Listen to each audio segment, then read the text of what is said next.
Okay, it looks like it's working. I think I'm unmuted, and I think we're going okay here. I'm just preparing I had prepared some minis today, so we'll see how that goes. It was really warm today. Well, that's not entirely. It's warm for painting, and but that was okay. It wasn't too bad, and it was comfortable. Let's see what this is. I thought that was muted.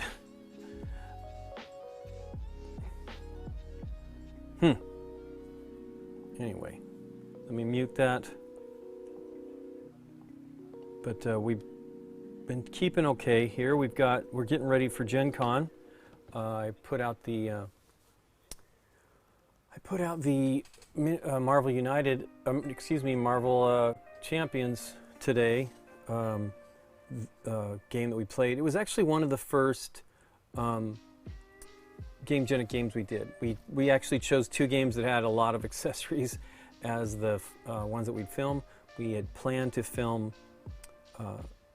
Catan that day, and we did not get the accessories that they have for that game, which we wanted to feature. It was, you know, like, if we're going to do this, Nikki and I and Dave, I think, all love Catan. Aaron appreciates Catan. And so we just wanted to present with all that we could, and if we were going to do the game, because we had not done it yet. And then they didn't get the stuff, so we shot for the following weekend, and I think that happened. And all the stuff showed up, and we filmed that. But we'd also done Marvel Champions, which we had been hoping to do. I actually brought the game home with me from BGGCon 2019, so long time ago. Might have been better as far as lengthwise if we'd done it with 2. But I had a lot of fun with 4. We've actually played it quite a few times now with 3 and 4, not with 2 yet. And I have some friends that really love it as a single-player game. My friend David really loves it and has, I think, a lot of the stuff. Scott has everything. So on the cruise, we brought that with us and got in. We were sleeving it, and we got help, so it was done quickly, and we played, and Nikki was busy for whatever reason, and, you know, she wanted to play it, was like one of the people that wanted to play it the most. And so somebody else was playing with us, and then Nikki took over when that person joined Jeff's poker tournament. And Nikki was playing Captain Marvel. She really wants to play Black Panther. She's been playing it every time. Hey, Gator Dave. She's been playing Black Panther, and she's just trying to figure out the right way to have the most powerful impact. Because Spider-Man, I played him several times as well, and I played Spider-Man. What did I do in the one that we played? I'm thinking I played Iron Man. I can't be. Oh no, I played Doctor Strange. I was excited to play Doctor Strange, which is really cool. I need to buy that one as well. But it's been fun, and there's somebody who's like, "You guys are all in on the GameGenic stuff." I'm like, well, these are the only 2 games that they actually did stuff for Keyforge. And I don't know that they will continue to do stuff for Keyforge. They might, but that's not Fantasy Flight anymore. So that one's going to be Christian Peterson's new company, which I can't remember the name of, Ghost something or other, which is cool. I'm happy that Derek is very happy. I believe he bought a bunch of stuff for that game, and actually purchased a game on eBay or something like that, or maybe through the BGG Marketplace, because of its name, not because of anything else. And he wants us to put in that we have 2 decks. I did not buy it. I mean, we didn't get it. It was like hard to get at Gen Con 2018 or 2019. I remember everybody going crazy, and I thought, well, that would be fun, but we just never got a copy of it, at least for a little while. I can't remember. I don't remember how we got these decks, but they're both BGG themed decks. So they obviously put them in for us to do that, and nobody wanted them because they didn't have any of the killer cards that were available at the time. But it's still fun to have them, and before we even signed a deal with GameGenic, I had purchased the little deck boxes for them, which were very nice. But we played E.T. Goodness gracious, what's it called? E.T. it's a long name, from Funko Games, Prospero Hall. And it was very fun, and we're looking forward to doing that on the show. We will be at Gen Con. Nikki and I will both be there. We get there on later in the day on Tuesday, and then Wednesday we will be doing stuff related, I think, to getting stuff for the library, and then the BGG library and the Hot Games Room library. And then Thursday, it's meetings, and Deborah shows up in the evening. So she's only going to be there a couple days. She leaves Sunday morning, but she'll be there Thursday evening, Friday, Saturday. So hopefully that'll be fun, and I hope she has a good time, and I'm hoping we have a good time. I, last year, did not have a booth or the Hot Games Room, and so I focused on talking to publishers and getting games, and then kind of wrapping it up in the evenings and not doing too much. I did go to dinner once at the Japanese place that I've heard is closed, which is a bummer. Thanks, Gator Dave. I'm hoping to. We both of those sleeves. So if you've noticed now, we did Catan.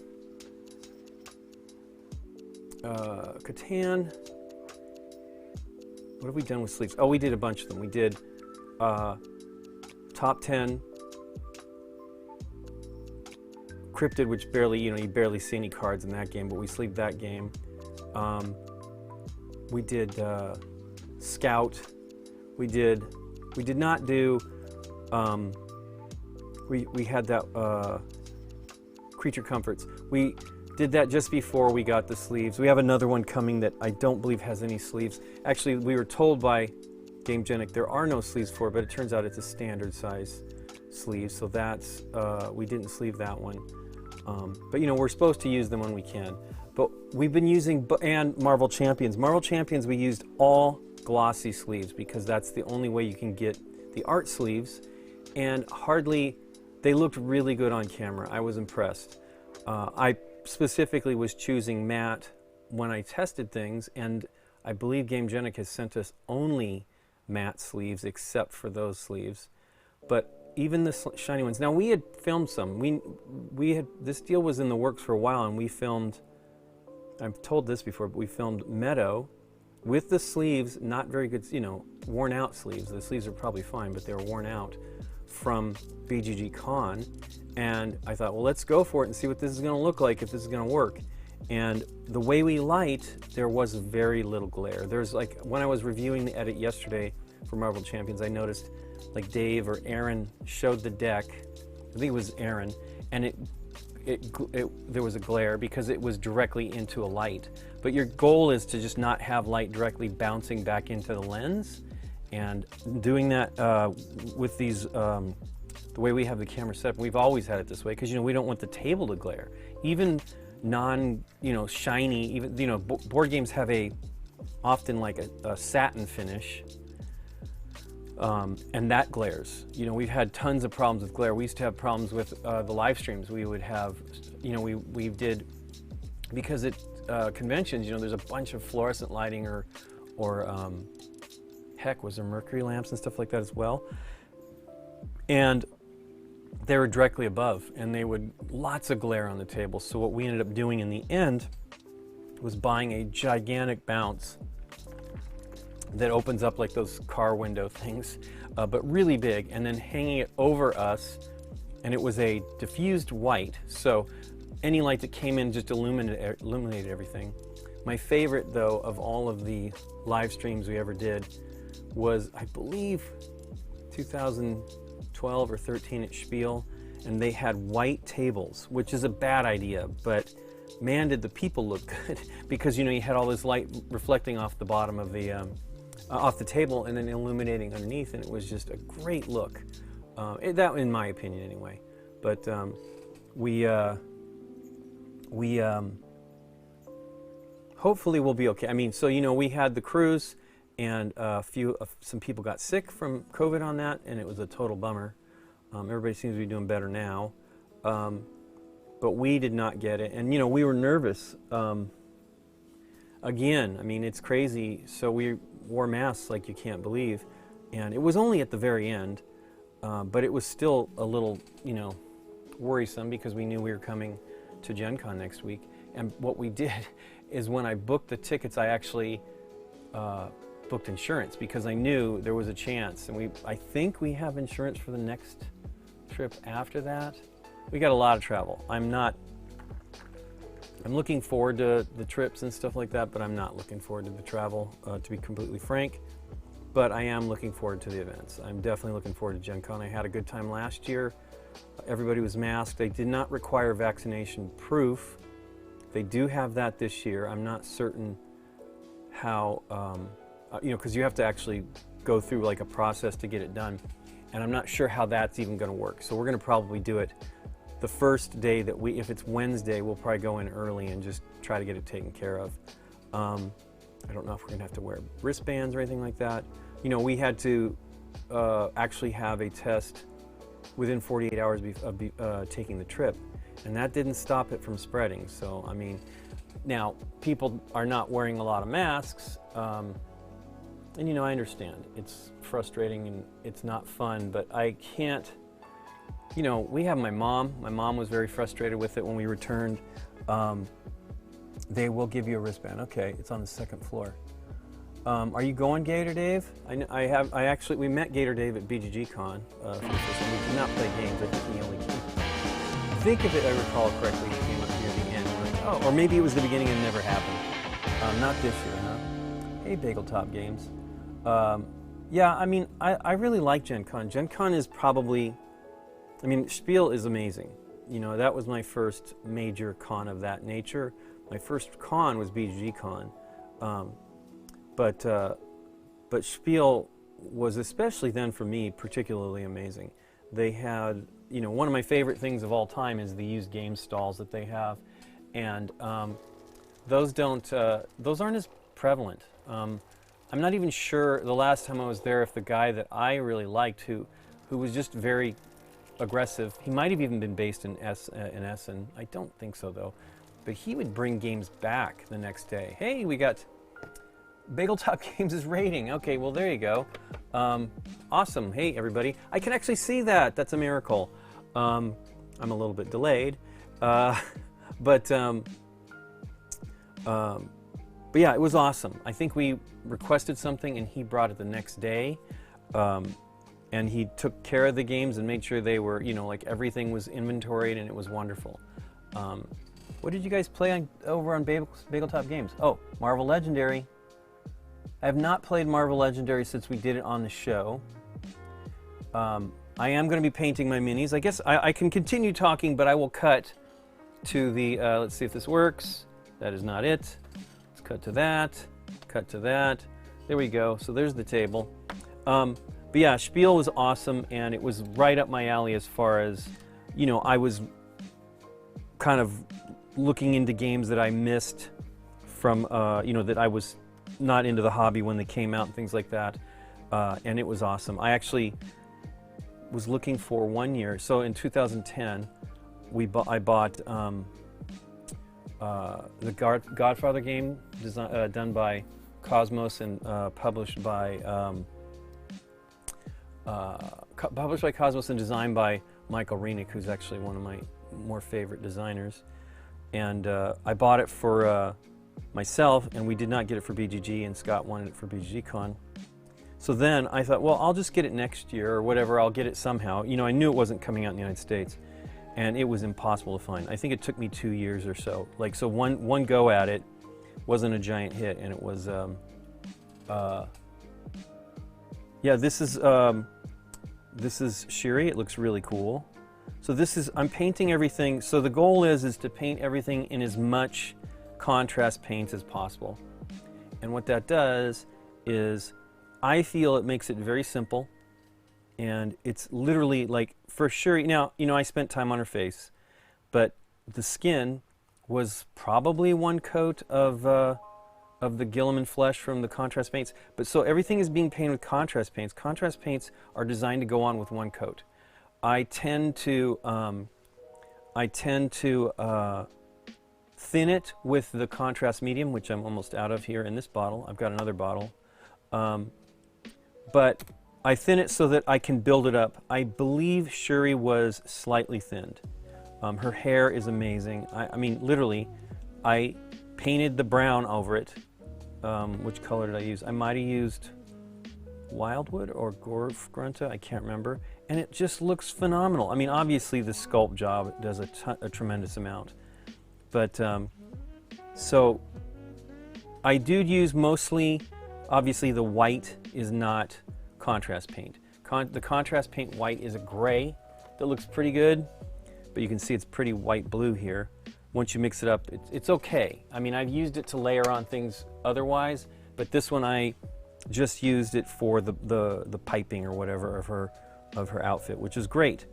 Really turned out cool. I just worked on, this one was, so I showed you that. Here's how the miniatures are painted. So what I did these today, and what you do is you paint the entire miniature solid black.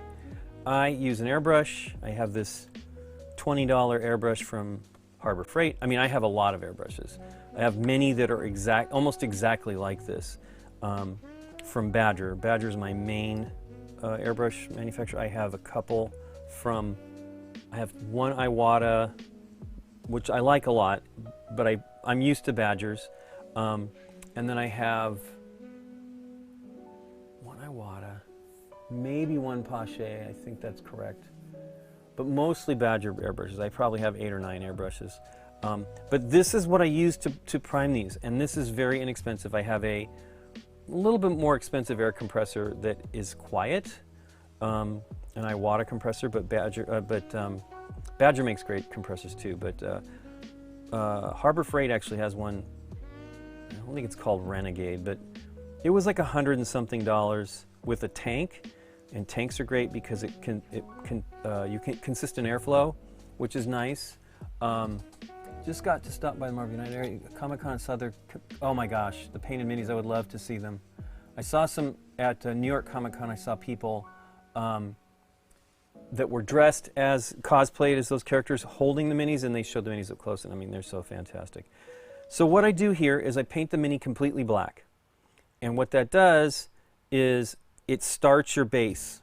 Then what you're doing is you're treating it like natural light. So the next layer, once this is dry, and it dries, I'm using an acrylic. I actually am using Badger's Stynol Res primers, but many people, I have not tried Pro Acryl's primers. I will probably buy some at Gen Con. But you spray it black, then the next step is you take your airbrush and you spray it like this. I'm gonna try to break things. You spray it like this at a 45-degree angle of the mini in gray. And that's to give it, you can see the shading, right? You see his torso has shading from like the sun. And then you finally do white from directly above. And you can see I did that. I did put a little bit of effort on the faces because I'll show you, let's see here. I joke about the looking like children with dirty faces. So this is Winter Soldier. His face looks a little dark. I don't mind the dark at all. I just, the cheeks and stuff are, the jawline is a little dark, but he's cool. And I love losing co-ops. It's okay. That was a good one. I mean, I think we should lose co-ops on the first play. If you don't, I don't think the game's as tough as it should be. Anyway, so this was literally, I did the face, and I think I spent about as much time on it trying to get it light. So I do push it a little bit on that. These are all hyper realistic anyway. And then I did the same with Scarlet Witch. She's a little dark too, but who cares? It looks fantastic. And then I did Squirrel Girl. I have that whole Kickstarter, and I still have a bunch more to paint, probably another 30 something. Anyway, I did Squirrel Girl and the little squirrel, and that turned out cool. And then, it looks good. The skin is a little dark, but I just don't worry about it. They don't have a lot. I mean, I'm blown away by the skin tone on Shuri, and I'm actually primed Nick Fury, so I think he's going to be pretty cool. Again, you see how dark it is underneath. So the undercoating gives you the bulk of the shading already. And then when you use the contrast paints, you're literally just, so contrast paints have, like I showed on this one, they have it's sediment right now, but they have thicker pigments that I believe might suspend or settle based on application, so that as it settles in, it gets darker. Let's see if her cape, I don't think it really did a great job on this one. I actually thinned the red a lot because I'm not a real fan of the reds from the GW stuff. There are brand new colors from GW, and I'm eager to try them. Let's see here. I have a whole bunch of completed ones. Oh, I know which one is good. Again, they're not exactly correct as far as the way, because contrast, the way GW wants to use the contrast is you pour it on, you spray paint it almost completely white, and then you put the contrast paint on. And those look great. I mean, that's how I did these. This is a GW Mini, and I literally painted him the, I can't remember which one it was. Wait, I have the primer, and I don't see it. And it was literally just white, and then I put the paint on, and it settles in. So you see it settling into the darker, into the crevices and things like that on the hair. So it looks pretty good, right? It's very simple. I literally painted this in about an hour plus the blade. I did the blade slightly differently. This is actually using the white I was talking about, where I layered it on, and then I did a wet blend between the two to give it that non-metallic metal thing, which I'm only okay at. But this guy looks really great, and it's tiny, right? Look how tiny the face is compared to these. That's what's great about painting these. If you're starting to paint minis, these guys are fantastic. The chibi design is really great. It lets you do things like paint the eyes like I did on Scarlet Witch and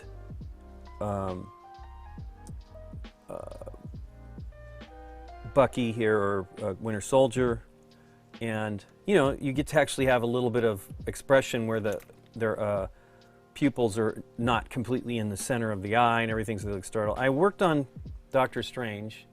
He last week I did, was it last week? Had to have been, right? I don't think I did, though. I think I painted, I painted this before we left on the cruise. I started it.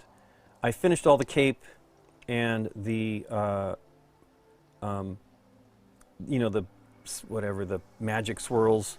And I tried to do a little bit. It's still not intense. I did not use complete, not a big fan of the yellows either in the new, there are brand new contrast yellows that are great. But I used a little bit of yellow, transparent yellow, is that what it's called? Yes, from Pro Acryl, to just give it some bright spots. I tried to make it have some OSL lighting, so like his gloves are glowing, they're supposed to be, it's supposed to be kind of blue with a lot of bright light on it. And it's okay. It's harder to do with contrast paints than it is to do with regular paints. And as I said, I'm not great at doing them. Hey Scott,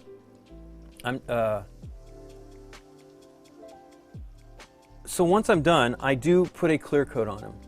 Let's see if I have got something here that's got a clear coat on it. Well, I think the Vision is clear coated.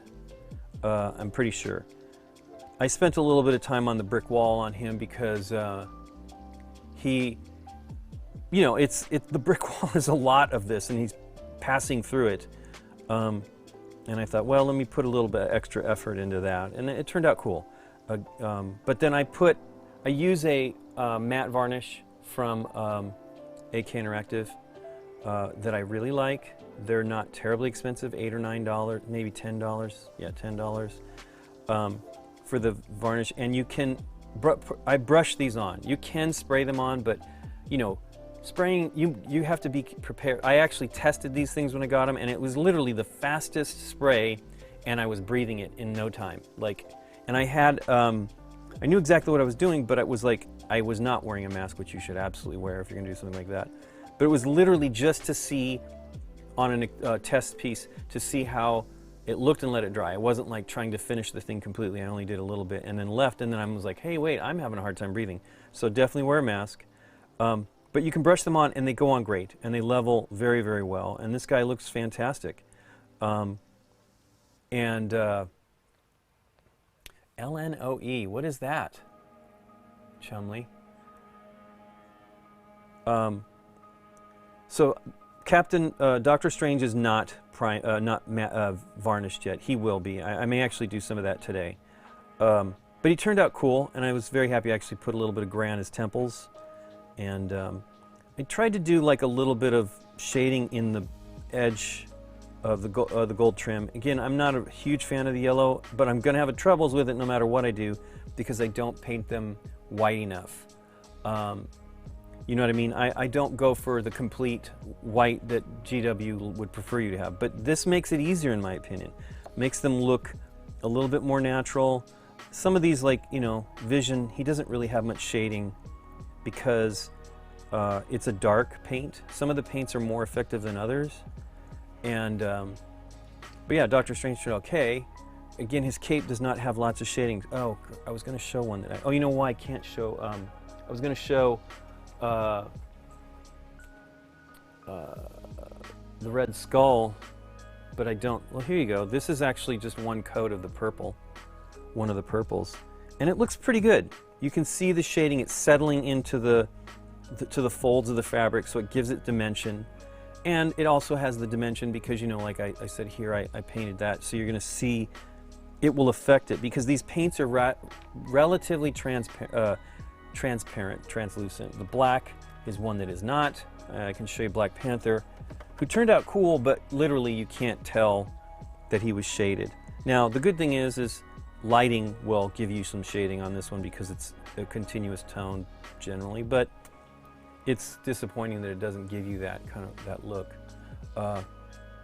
Shuri has a little bit of the settling into the folds. That is what contrast paints do, and if you do them quickly, you can, you know, you can do it relatively simple.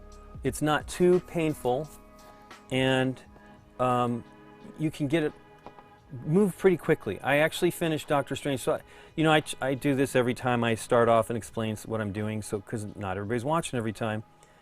And so when I painted Doctor Strange, I got him all the blue, all the black, his face completely done, his hair completely done. I did not do his cape or his hands, or the, you know, the Eye of Agamotto or whatever, and then this little buckle here.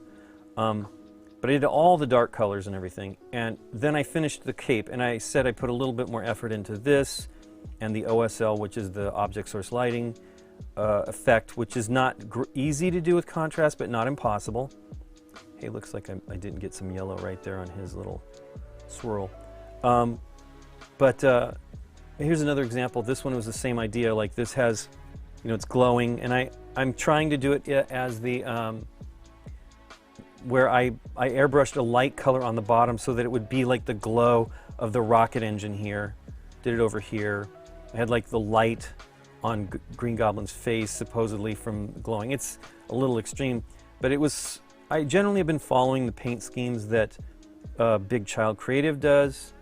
They are the, I think they're in Brazil. They're the, they might even sculpt the minis. I don't know for Simon, but they're great. And I've been using their schemes because I don't know the Marvel stuff that well. Thanks, Scott. Well, you totally helped us on that one too. My goodness, Scott generally watches this and makes sure we're not making too many mistakes. And boy, that was a challenge. But it's a good episode. Scott really wanted me to do that snap. He loves Thanos, by the way. He really wanted me to do that snap where we show the mats getting displayed, and it turned out pretty good. I'm definitely not a physical actor, so like if Dave did that, he probably would have had his muscle memory and had it figured out. I did a pretty good job on the snap. And my hand was roughly in the same area. I should have like zoomed in a bit and nudged it, but it turned out cool. Yeah, Green Goblin's cool. He's one of the earliest ones they did, and I was unbelievably satisfied with the face. I cannot believe how great that turned out. I did use a little bit of the transparent yellow from from Pro Aquarel on his jaw, but you know, I blended it way more with the green. And I don't remember what green this is. It might have been Orc Flesh, but it could have been Warp Lightning. I don't remember. They do have new colors of almost every style in the GW colors. Now they have another 26 or something like that, or 5 contrast paints.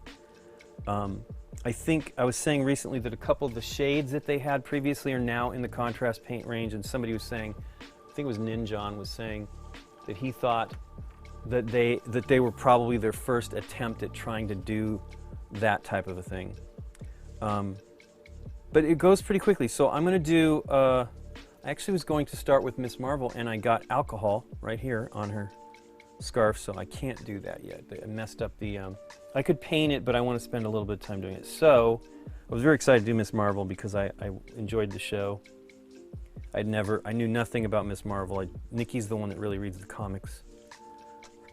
And let's see here. Let's do Hawkeye, who has no bow. I mean, he has no cord or catgut or whatever they call it. String on his bow here. But he's mostly dark, and I think that it's funny. I mean, obviously those were comic colors. He's got purple, which is cool.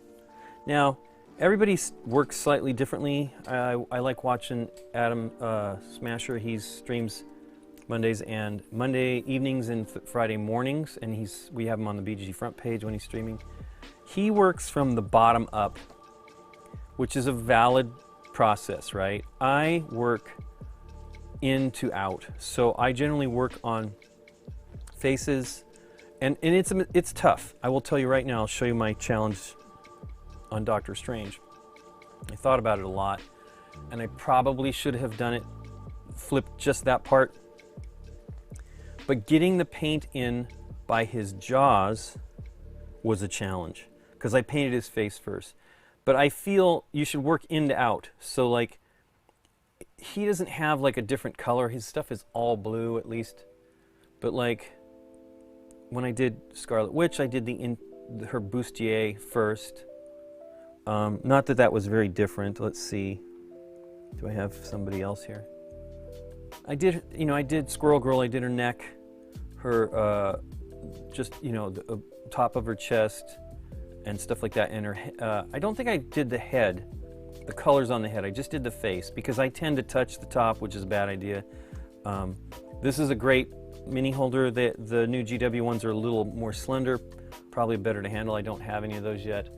But I use these style that have a bow, you know, like a holding point, so that you're not touching the mini when you're painting. It's good to use one of the handles because I don't have to touch it too much. My oils from my hands tend to mess things up. You can see right here, this has nothing to do with the oils in my hands, but this is, GW has a miniature holder that you use rubber bands to hold it when you're airbrushing, so you can airbrush several, or spray painting. So you can spray paint several at a time, and the latex has something that sticks to this. You know, it covers it up, but it also like sticks to it. So I have to sand this if I remember to. Usually I don't. Sand it to like get it so that it works. The paint sticks well, right? That's the problem. The oils from your hands mess that stuff up all the time. Now, again, I'm going to do Hawkeye here. He's not going to be a ton of color. He's got some purple here, which I guess is the comic books.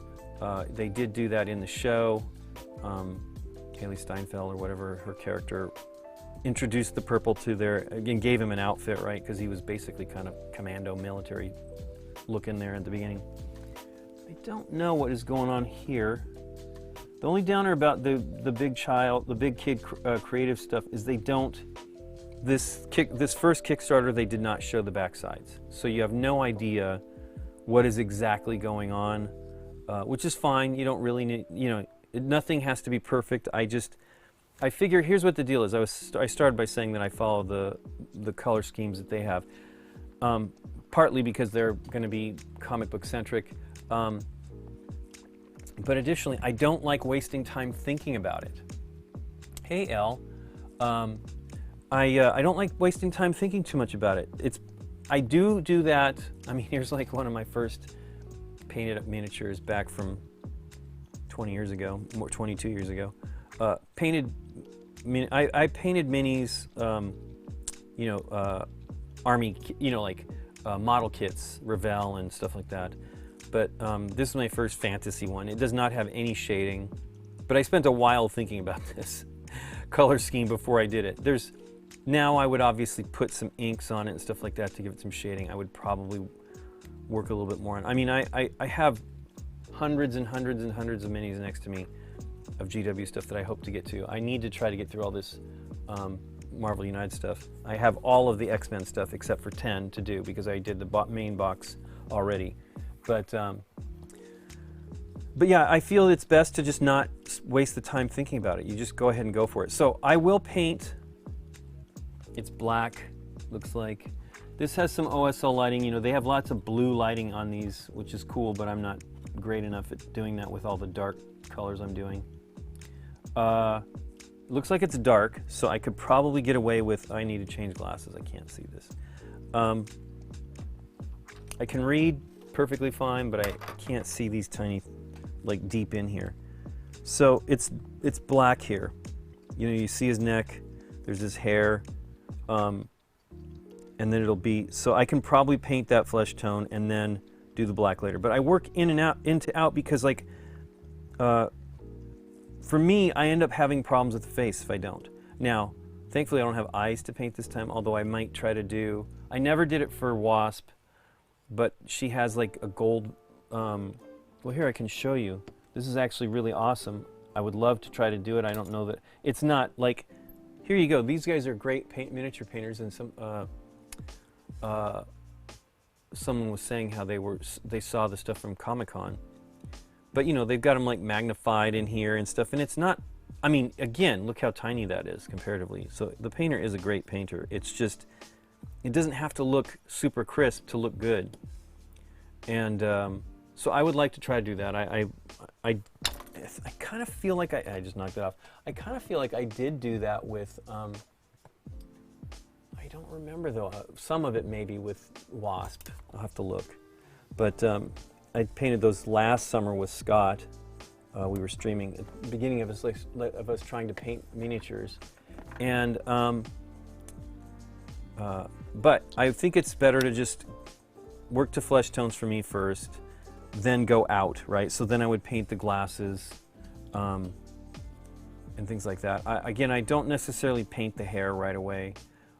You can also see that, like, it looks to me like this piece of the hair is like added on. Oops, this piece of the hair is added on after the fact, although maybe not. I've seen that, maybe not. Definitely I think Scarlet Witch had that, but maybe not, I don't know. There was one of them, oh, Squirrel Girl, she definitely had it. Her bangs are added on, it's an extra piece. One of the things I was saying previously is I did not really clean the minis, the mold lines, which you should do. Because I had it in my brain, these are done, right? They send these to you assembled, and you really shouldn't assume that everything will be okay. This is pretty good. I did clean a bunch of mold lines here, sort of well. You can still see it though, but it's better than it was. You can, another good thing about this, painting this method is you can cover up your mistakes in with contrast paints by just painting a close gray approximation underneath. Like, so say I got some hair onto the flesh, which is the reason why I start with the flesh. I can actually paint that line on the hair and not get it on the face generally. I have a tougher time the other way around. So it's like, I don't want to get paint on the flesh. I would rather have the flesh tone be like a solid color because it's just obvious. That's the focus of my miniature, right? Like you want to see the characters' faces. So I have a better job of painting this, you know, along this line than I do the other way around. Like if I were to paint this afterwards, like I'd have to paint gray almost every time. And I don't know what the deal is, why I can do that one way and not the other. But so let's start. So this is the Gilman flesh. It is the color. I thought they had no flesh colors when I was buying the stuff, and I was disappointed. I'm like, why do they not have any flesh colors? Then I looked at the display at the GW store, which we don't have anymore in our neighborhood. It was the Warhammer store. I looked at the display, and they showed the transition of the paints, and I had already started painting with the contrast paints and using the technical contrast medium to thin them. That's how you keep the roughly the same color, but it's a much, you can build it up a little bit and make it, you know, be a more pink or whatever, you know, like a pale flesh tone. I don't know that I could do elf. Maybe you could if you really thinned it out. And I've mostly used the same color. Even for darker skin tones, I've used this Gilliman flesh. You just don't thin it as much. So building it up is not necessarily a great thing with flesh colors, because on this stuff with these things, because you could introduce some brush strokey kind of things going on and mottled look. This was, again, I did her, it's the darkness is the priming. But I believe this is like one coat. And I mean, I want these to look good, but I just don't care how accurate the flesh tone is. They're comics, right? So it should be just fine. Anyway, so let's see here. The Gilliman flesh is very dark until you put the contrast medium in it. Boy, I think I have like, I do not like these bottles. They leak. I do like, you know, the way these are designed. Adam Smasher, Tabletop Minions, he comes directly from the pot when he's using this stuff. I kind of do that depending on what I'm doing, but obviously if I'm thinning it down, I'm not doing that. And I'm cleaning out some of the paint out of the lid so that when I seal it back up, it actually has a decent seal. But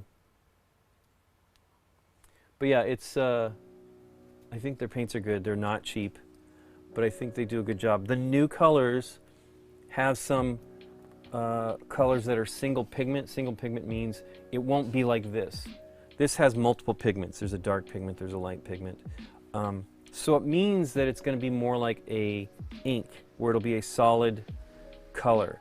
Now, I don't think it's really an ink like an ink, because most of the times the ink is the pigment is thinner or finer in a shade or an ink than an acrylic.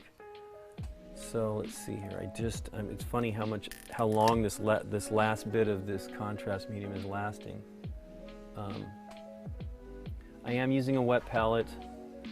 This is a new one that I got from Kickstarter of Red Grass. You can't really see it, but it is a wet palette, and what it does is it keeps the paint active longer, and I did clean it all off. So this is a new style that has a different kind of paper. You need it to be one specific side because it passes water through, keeps the paint moist, and it really is great for standard acrylics. It's not so great with contrast paints, but it is so dry here in Southern California. Where is the squirt bottle? I think I need to go get it. I have to actually wet this palette. It's so dry here that the paint dries too quickly for you to get anything done. So I have to use that either. So when I'm using a standard acrylic paint, I use something called a retarder that slows down the acrylic from drying so that I can do things like wet blending. I've never used anything like that with these contrast paints because I just don't know what it would do. And I think it would actually ruin the contrast paint effect, which is not necessarily if you're doing something where you want it to be a consistent tone, because people love these paints for airbrushing solid colors. I have not done that yet. I mean, I've airbrushed plenty of colors, but not the contrast stuff. Making a mess here.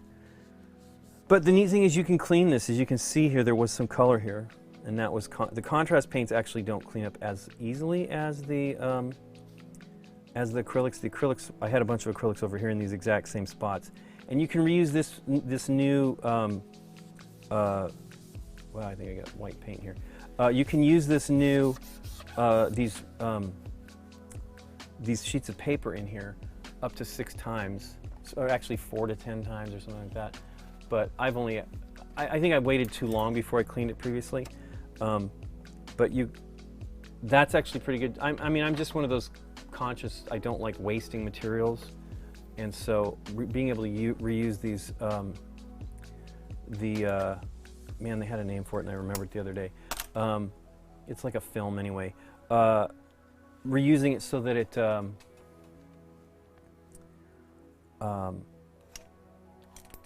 you're not burning through it. Because I mean, I used to use vellum, and I still have vellum with my personal made wet palettes. I have several older ones, and I have different brands. This is one I showed earlier. This is a Masterson's. It's just a plastic one, but works great. It does a pretty good job of sealing it. I keep them in the fridge. I have a little refrigerator out here in the studio that unfortunately freezes the paint. So although in the summertime I could probably use it, but I put them in the refrigerator in the house. It does a pretty good job.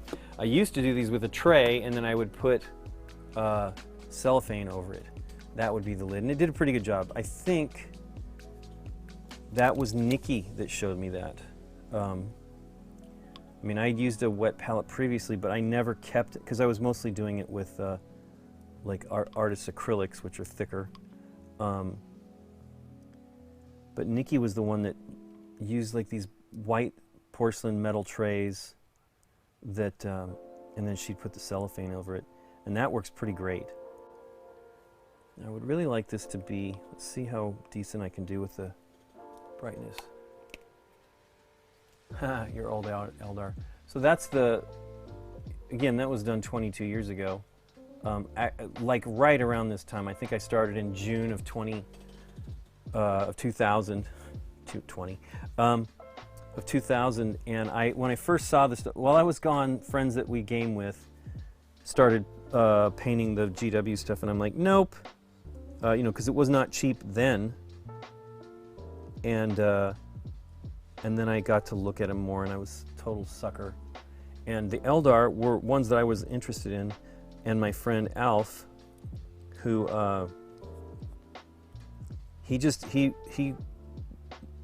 loved to just try all of the stuff, and he was already moving on from the Eldar. Now he had older Eldar from their previous go at it in the 90s, because they had done that together.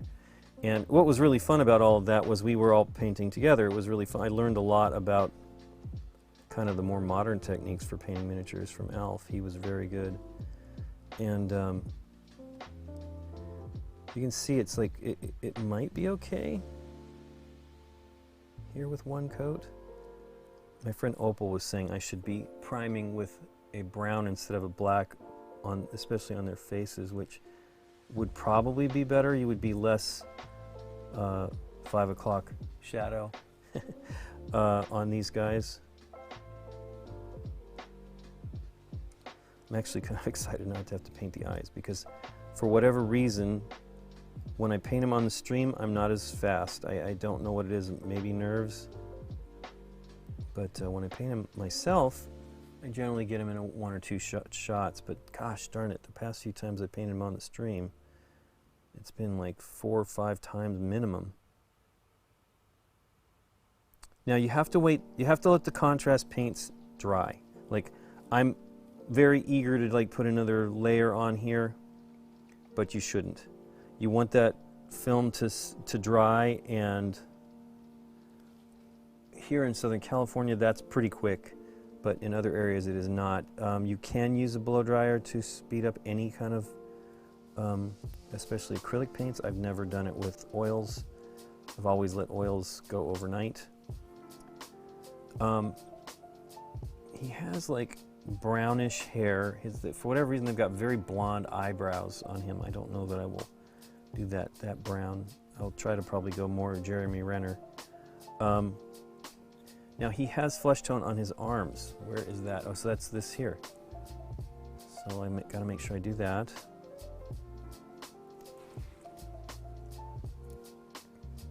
I have so many minis though, so many. At BGG Con Spring, we did the BGG library party, and Scott, they came to me like, do you want Starcadia Quest? I'm like, I don't know. And then Scott's like, it's chibi minis. Okay, another 100 minis to paint. Although I'm experiencing the, oops, you can't see it. I'm experiencing the whole, I'm missing part of the stuff. I'm not really one of those guys, but when I have almost everything, I kind of want to get the one piece that I'm missing. There's one set that has like a mech, which would be cool, but they look great. So they're similar kind of chibi style. I'm pretty sure they're big child creatives doing the stuff, at least painting them. But I believe that's where I realized, oh, maybe these guys are painting them. When you see them, the paint jobs that they post during the Kickstarters, they often are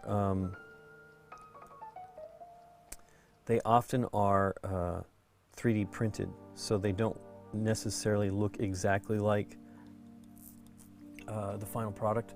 For sure, Shuri had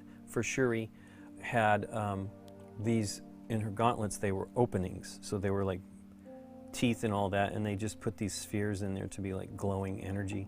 So I tried to make them look a little bit like that. Did the little glints on the eyes and everything. Should just get that one piece. Oh, the mech. I don't really need any of that stuff. It's not that important. But you can see the flesh tone is pretty good. You're not seeing it here. It's not that bad. I mean, I almost feel like I should let it go, but I will probably do one more coat. He's an outdoorsy kind of guy. Now there's some banding on here, so I don't, but it's almost completely dry already. So it's okay. You won't reactivate it if you paint it. That's one of the concerns with some of the, there's some paints from Army Painter. They have called speed colors. They look great to me. I haven't used any of them yet, but we only have a couple game stores here in SoCal that near us, and I have not gone into the one closest to us that does carry Army Painter, and they probably have some of the speed paints, but I want to try them, see how they work. But they have a tendency. I talked to Adam, and he said he did not really have any problem with them reactivating. But that is supposedly one of the things you can have a problem with, meaning you try to paint another color on it either too soon or maybe ever, and it can reactivate the color, and it makes it not look quite right. You know what I mean? Like it gets mottled. And GW, for whatever reason, whatever chemicals they're using, or binders and all that stuff, and medium, is a little bit better than that. Kind of looks like Arnold Schwarzenegger to me. Chibi Arnold Schwarzenegger.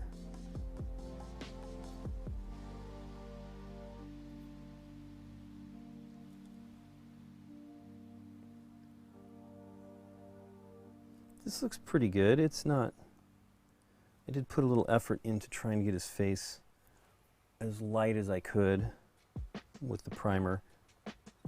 I do really like the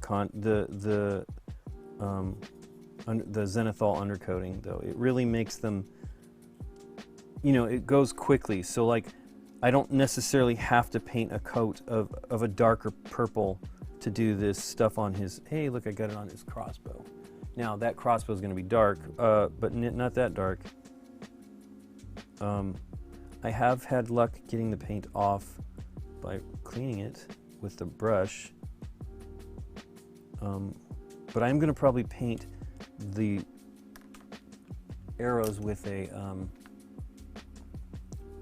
not with a metallic. I've used some metallic, but I'm probably not going to do that. Because I'm trying not to use metallics. I just want to use the GW paints and see.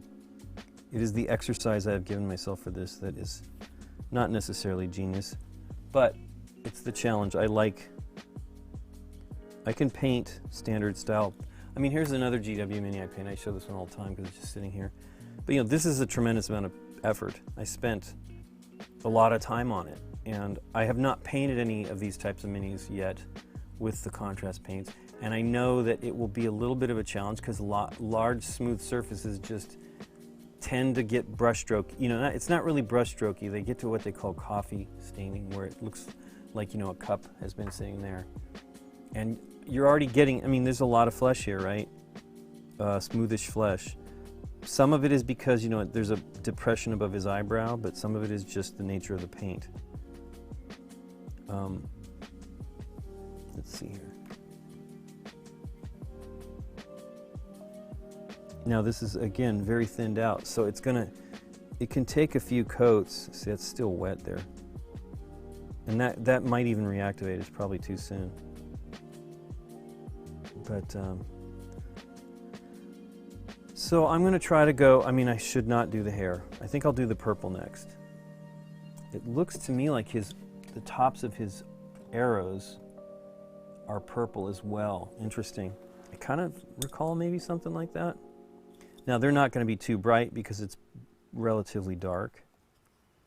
But I will do those now because I should probably do the black right there, just since it's going to be very difficult to... It's easier for me to paint these arrow heads, not heads, the feathers or whatever, gray than it will be to paint them purple and then put the black in there and then have to try to fix it. So it's easier to go the other way. That's why I say inside out for me is the way I go. I will try to paint those teeth. Let's see here. Those glasses, man, I really like the eyes. Now these are clear. On Wasp, they were yellow lenses, so that is going to be a challenge. You know what? That means there's some flesh tone in there. So, this is challenging, and me wanting to do it. So I can paint it all flesh tone. Do a very thin coat, and then I will try to paint the eyes. I will paint like a glare on them. And I love that they look magnified. I don't know that I can pull that off.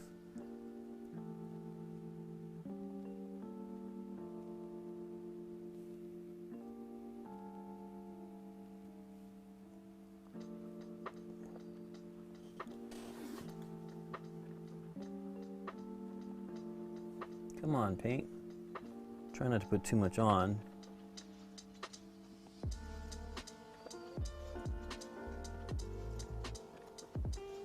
That might work. It's definitely lighter, so it looks like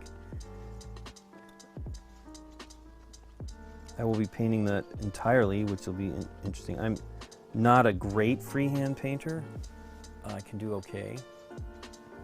I mean, I freehanded all of this, right? It's possible, but this is more, you know, those cables and stuff are ridiculous. I don't know why I was so gung-ho, but it looks neat. You know, I did the purity scrolls and all that stuff too, but like painting the banding on those cables, pretty good.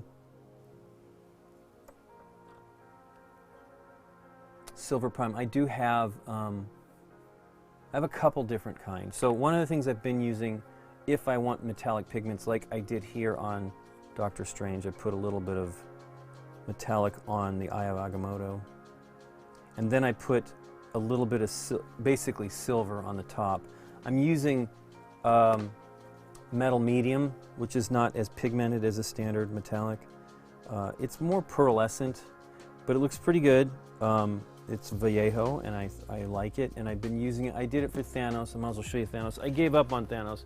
I was going to try to do, actually I don't think Thanos did that. More like Loki. Let's see here. Thanos, I ended up using the gold. But he looks cool, you know. It's just I didn't go the route I wanted to. The problem is the yellows are not great, and it did not look. This is a very smooth, you know, surface, and it just didn't look good. This is the blue, and it's like an Achelian green or something like that, which is really kind of a blue. That settled into the ridge of, you know, like a 6-pack there, or it's 2-pack or whatever he's got going on there. Loki, I actually used the. Oh, thanks very much. Yeah, the gems are neat. I tried, you know, that was me trying to do them the way GW does them, and then I put on a gloss top coat, which did a nice job. So I undercoated a little bit. So I did the zenithal paint, and then I undercoated the helmet with a little bit of this, of the metal medium, thinned with contrast medium. And so it kind of works, and I did a little bit of shading to try to give the helmet dimension, and a little bit of blue in here to do some of that OSL. It's not really strong enough for whatever this, Infinity Stone or whatever he's got in this thing.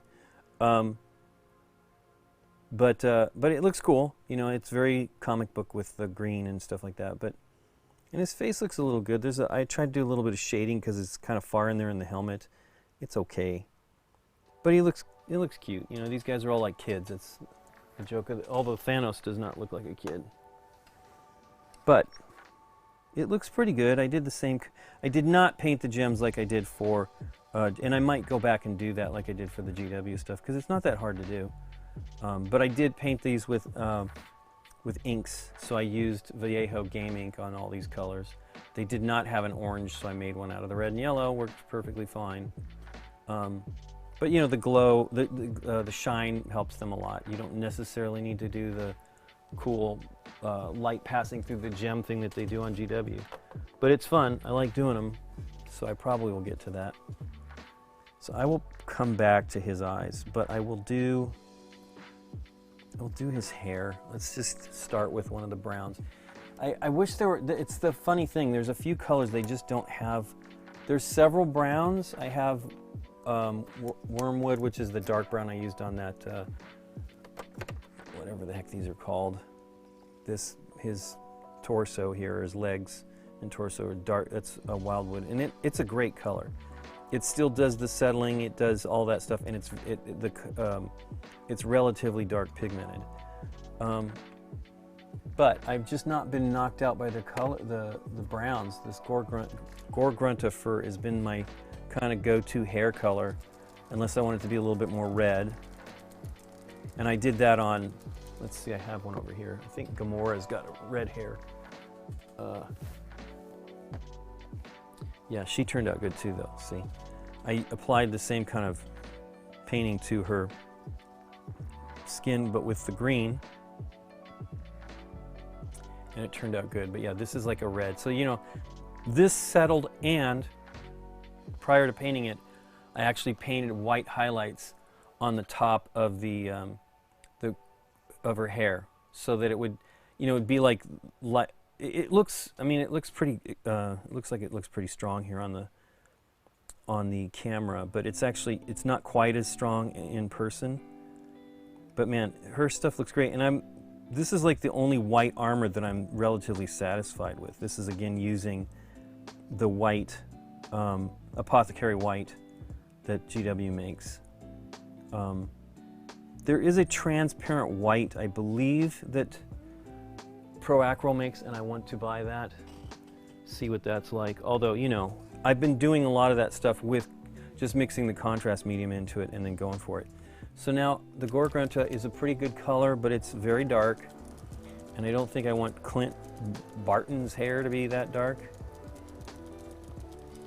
Let's see, how's his skin tone look there? It's pretty good. You can see here I did not do a real good job on the mold lines here, but it's not that big of a deal. I think that that's a little dark. I mean, a little light. So I'll give it a little bit more now that it's dry. But the contrast paints are great, and they last quite a long time. The only bottles I'm running out of color on are ones that I've spilled.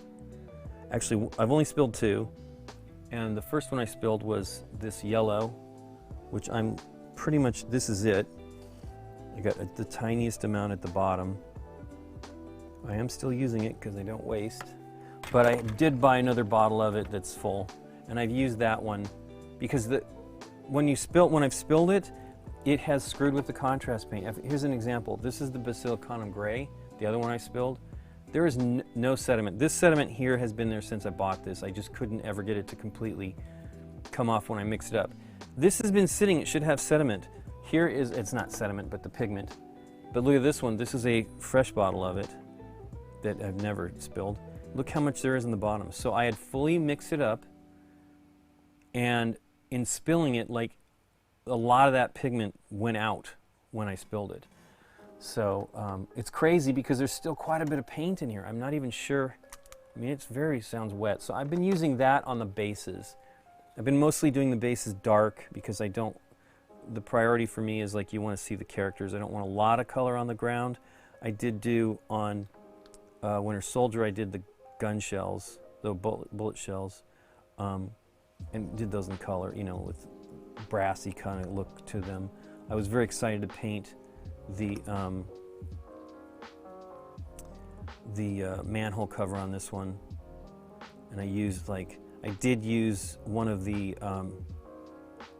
technical typhus corrosion, so it's literally like a kind of a gritty paint, but it looks pretty good. It makes it look like an older piece of metal that's oxidized, and then I paint a little bit of that metal medium thinned out with the contrast paint to give it like where it's worn down from people walking over the top part of it, you know, the raised parts.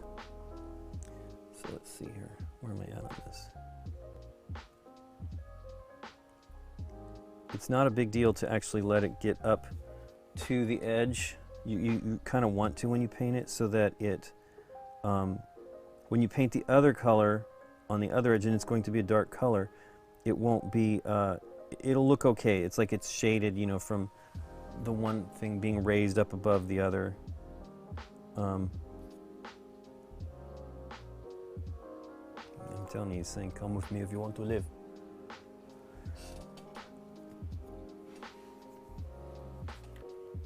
Okay, so I was saying I would do the black first. So this is I will probably use the Basilicanum Gray. I feel this kind of makes it look, because the solid black is too solid, but I'm going to probably use this straight. Again, I'm going to follow my methodology here, painting lower than top. So I will paint the bodysuit, the dark part of the bodysuit, then I will paint the purple after that. You know, there's enough raised detail here that it makes it pretty simple. So let's see how dark this is. It's been a while since I've painted just I might have done Doctor Strange's pants with this. That seems pretty dark. Because, you know, this is, I don't know if these are leather, probably, and they look dark in the miniatures, so maybe just a little bit of contrast medium so that I can build it up as well. I mean, again, this is pretty dark. It doesn't need to be that much darker. And if you go too dark, you lose, with some of these darker paints, you lose some of the shading that the paint does on it. Wow, is this the right stuff? No, this is not the right one. I don't want to use this one. This is the one that is not working. I use it for the bases. I wondered why that top was so dirty. That's the one I spilled. But this one, let me clean up that off the palette. Pretty neato with this new film on here that membrane is what they called it. I don't see it, it's paper. I always think of membrane as being something else. But the neat thing about this is that the water passes through it and keeps your paint moist.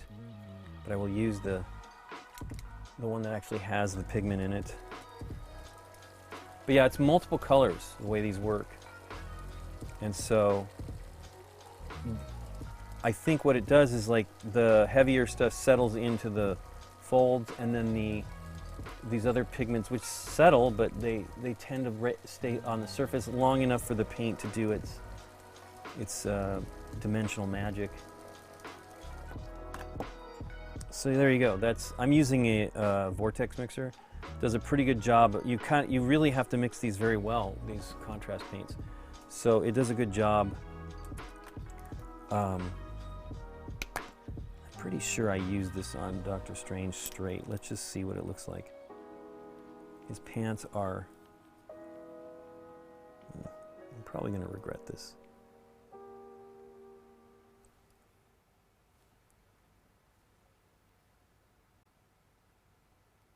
No, it seems to be pretty good. It's been so long since I've really used this paint as it's supposed to be.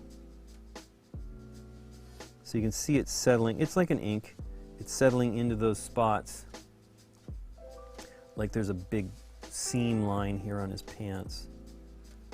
Leggings, whatever the heck. But yeah, your goal is to just put it on wet and keep working on the wet edge because it doesn't work as well. You keep moving and then try to get to the, now I don't know if I did that right, but I do have that seam there that will allow me to paint. See, like I didn't paint under his leg there, and I probably should. And you can see there's some blue from the miniature. I did not do a great job of coating, but I think that these do a pretty good job of concealing it so it looks reasonable. And the blue's fine, because blue and a black are good for this dark gray.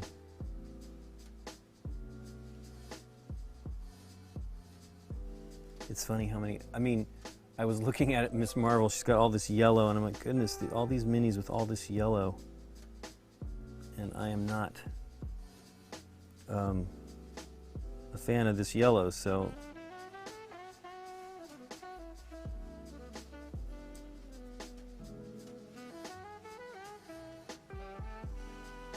I mean, it's a good yellow, actually. I used it for Captain Marvel on her hair, and I thought that looked really cool. Yeah, see, this is grayer, so it's definitely, now I don't know that it's doing a good job of shading. It could be too deep. I mean, I was completely knocked out by this paint when I first used it, so this specific color was one of my favorites. And I have been using it kind of like not at its correct levels because of the spill. So I do own this now. I bought this to not prevent the stuff from falling down, and I 3D printed these to hold the paint so that I don't knock it down. It was so silly. I was painting on a stream though with some friends on Discord, and man, do I regret it, because it was like, ugh. But I did it twice, and I think it was both times I was, actually I think one of them was on when Scott and I were painting, and the other one was when I was painting on the Discord channel, which was fun, but messy.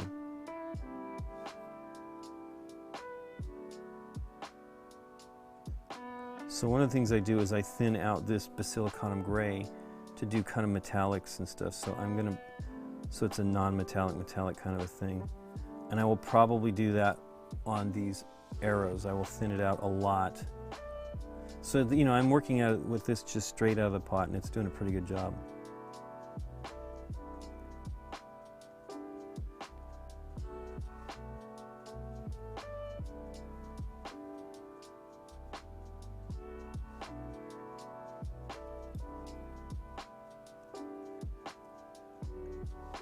But you can see you're moving pretty quickly, right? It's not a tremendous amount of effort.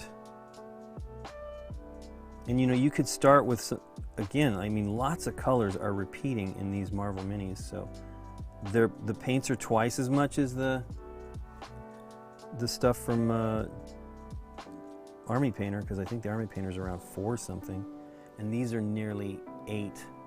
If you buy them from Miniature Market, you can get them for 6 something, about $7. And I just, you know, it's a lot of money, but I will say they seem to last a long time. Like, I've gone a very long time with these that I haven't spilled.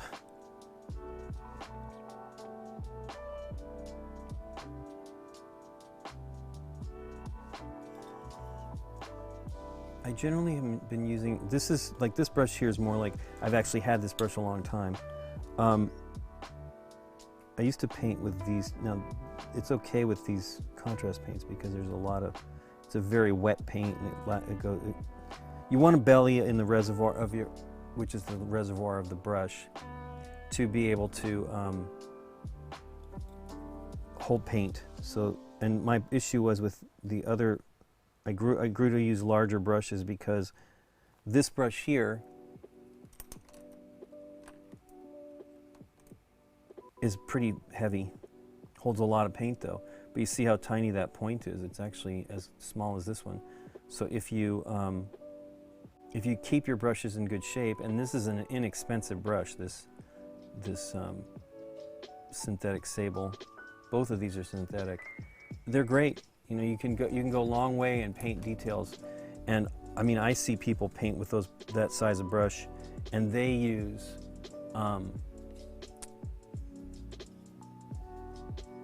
you know, they're using painting like GW tiny detail minis, so, and do a great job with it. So one of Adam's friends, Sam Lenz, he paints with the large synthetic brushes as well.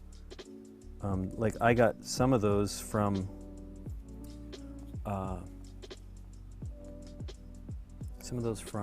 Monument, and I got some of them from Dick Blick. I think the one I just showed you I got from Amazon. And they're inexpensive. You know, the Monument ones are a little more expensive, but the Dick Blick ones were not that expensive, and the ones from Amazon were not expensive really at all, and they've been great.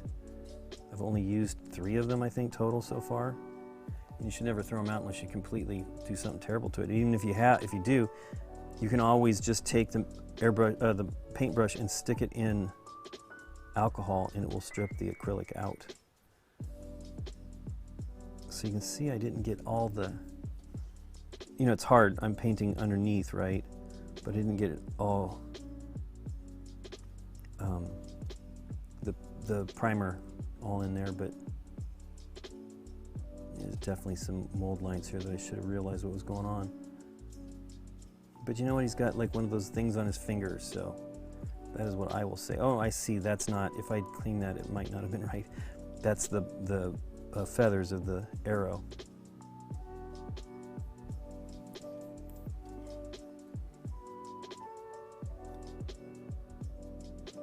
But I'm having a great time painting this way, and I'm getting a lot more done than I would if I did the GW, you know, because that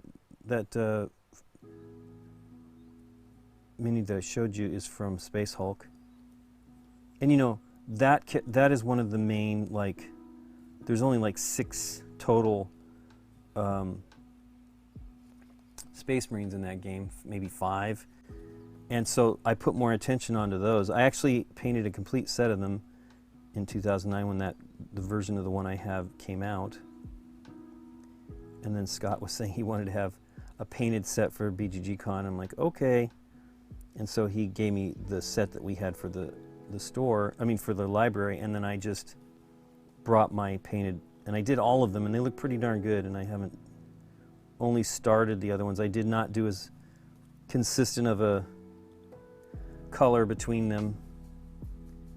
Of course, you know, the lore of those is that, you know, they care for the armor themselves, and it's passed down, so why would they all be the exact same color? And that's one of the things. Red is a tough one for me to do consistently, and so I didn't do them at the same time. Usually I try to do those things at the same time to have them look similarly, and I did not do that, and that is probably a mistake, but it doesn't matter. So I have like one other Terminator painted up, mostly, and I'll continue with that once I get all these things done here. I actually look forward to painting some of this GW stuff. So that's the bulk. You know what, I bet that is black as well.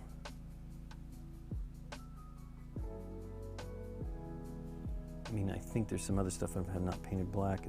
I might do it with a more thinned out version of this, just to give it a different tone.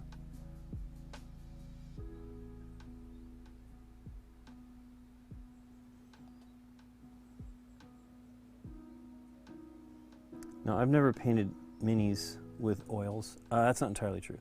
I used enamels back in the day when I was painting military. My parents gave me like World War II German soldiers and a Jeep or something like that. Not a Jeep because it wasn't German, but it was German. But I painted those with enamels and did it. You know, this is the first time I ever painted anything like this stuff. And they were small-ish, and I did a pretty good job. So I kind of already had the miniature painting skills, kind of detail-oriented. But I've not painted anything modern with oils, and Wapelius, who streams on Twitch most every night, does commissions all the time, and he and his sister are amazing painters, and he paints mostly in oils unless he needs something quickly. And you should watch his skills. They're just fantastic. He does lots of OSL, object source lighting, and it's just phenomenal. And oils are interesting because you know, that doesn't dry quickly. So you could, I can't remember where they live. If they live in Arizona, then that's like the best place to be using oil paints. Don't know that they do though. Anyway, you should check that out too. Their streams are fantastic. We follow them here, so if one of these days maybe we'll get lucky when we're wrapping up.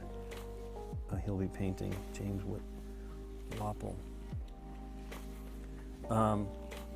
So these boots, looks like they've got like just purple banding, so, or like slightly purple. So I will continue the black down.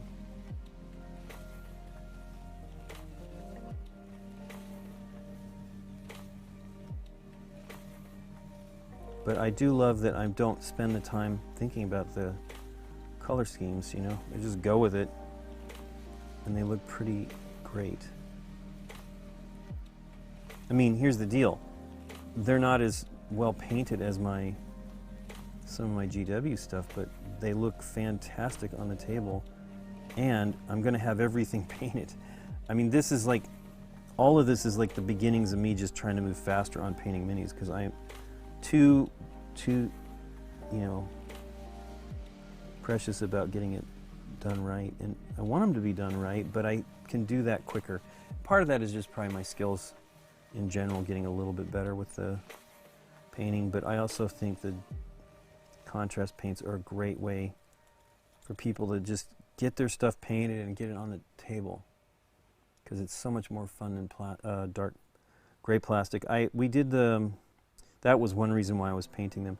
We did Marvel United last summer. We painted that, and we played it on GameNight, and you know, I painted all the stuff. I don't think we really zoomed in on it or anything, but that was the main box of that. We kind of want to do more. We'll probably do an X-Men, another episode or something with that. I think that was Mike and Aaron were in that one. I don't think Dave was.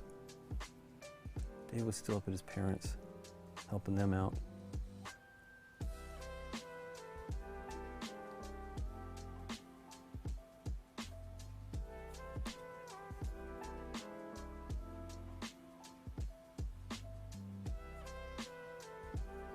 But it's fun to watch the streams and see people's techniques and what they're doing.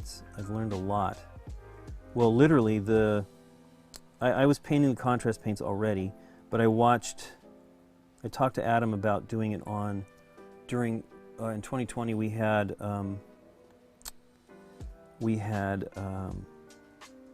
our online, we did cons online, and I believe the first one I had him work on was Comic-Con in 2020, but we had streamed the new games and stuff that were coming out around that time frame.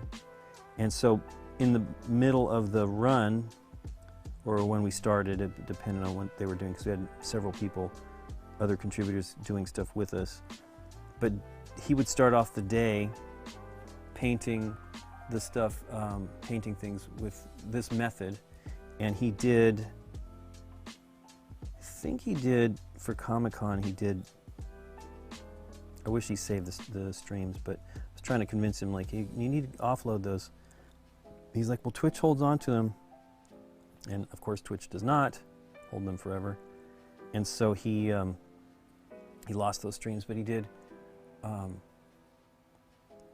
for us, he did Gloomhaven, actually Jaws of the Lion, I think. 4 or 5 minis out of that were great. And then he painted, on another con, he painted Hellboy minis of his own that were great. And then I'm looking to see what is stuff on his shoulder. So I don't see anything, so I'm going to have to just paint these based on my interpretation. He did Hellboy, and those were fantastic, and he used this method. And then he did, for BGG Con line in November of 2020, he did Marvel United. We bought him a copy of the game. And he did Hulk, and he did, I don't remember the two he did. And the Hulk was like, I was like, oh my gosh. And so that's basically what I did. I just started doing that style. And I think the first one I painted with the contrast paints was in that method. I mean, I knew Zenithal highlighting from school, but I'd never done any minis that way. Is that not, I don't think that's entirely true. I'd never done any, as a matter of fact, I know that's not true. I never had done any this method with the contrast paints. I had done it, you can do the Zenithal undercoating with standard paints. You just need to make sure that there's some, you know, if you don't have it slightly transparent, the standard acrylics blended with a medium or just thinned out, you will get, you'll lose that Zenithal, as you do with some of these here where it's too dark. Let's see, how am I going to do this? I'm trying to get in there where I do not touch his face. I've already done it once here.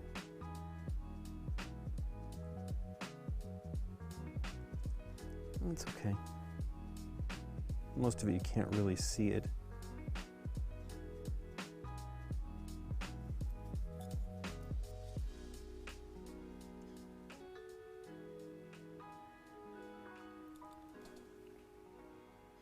So it's drying pretty quickly here.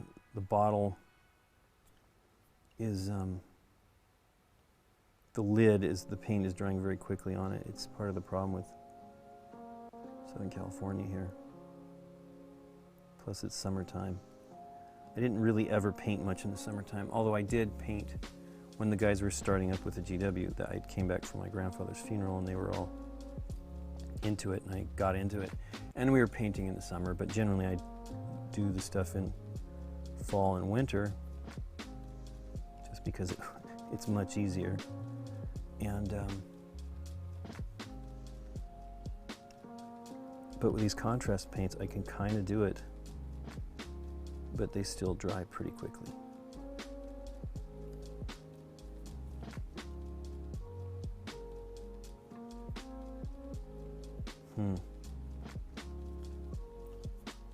Okay, now there's a bunch of strap going on here with his stuff, so I will, because I'm going to do the leather slightly, I think a slightly lighter color, so it'd be like a gray, more of a dark gray. I mean, this is already a gray.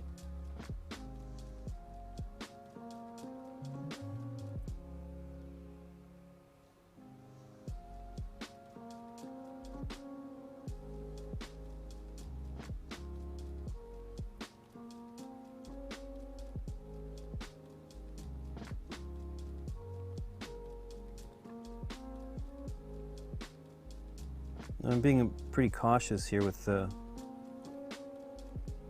dark color, but I can, like I said, you can fix it so that it, you just paint a little bit of gray over it and it would, I mean, I think I got a little bit over here on that strap. I'll put a little bit of gray on it before I put on the gray that I'm going to put on for the contrast. Okay. That's most of the dark stuff. Oh no, I did not do his gauntlets. Let's do that.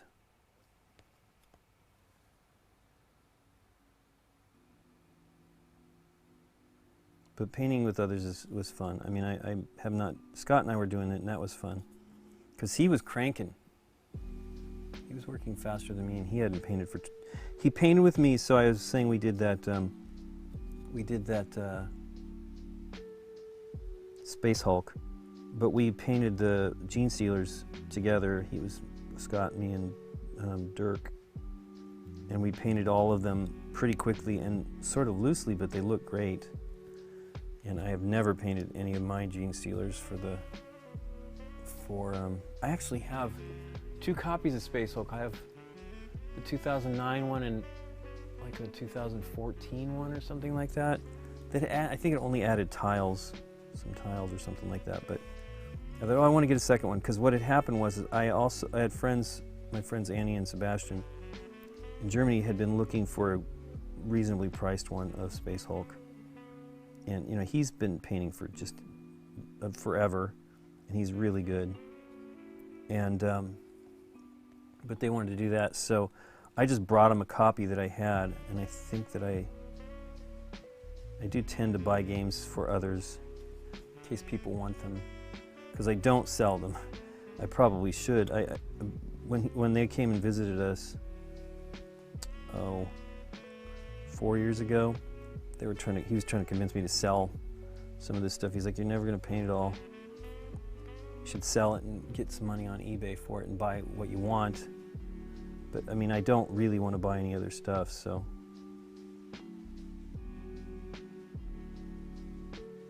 I did buy the Masters of the Universe for him from Simon, because they couldn't back it in Germany because of rights issues, and they have another company was doing a Masters of the Universe.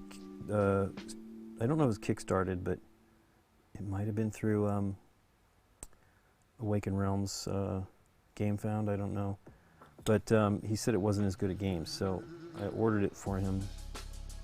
But now I got to get it to him somehow, because it's going to be expensive to move. It's already expensive enough to get it to me, so we'll see. Okay, that is his hand, and again, I did not get showing my head there. I'm not getting I didn't get the black on there as much, but it doesn't matter. And again, you're not going to see that unless you're really inspecting it, and most people do not care.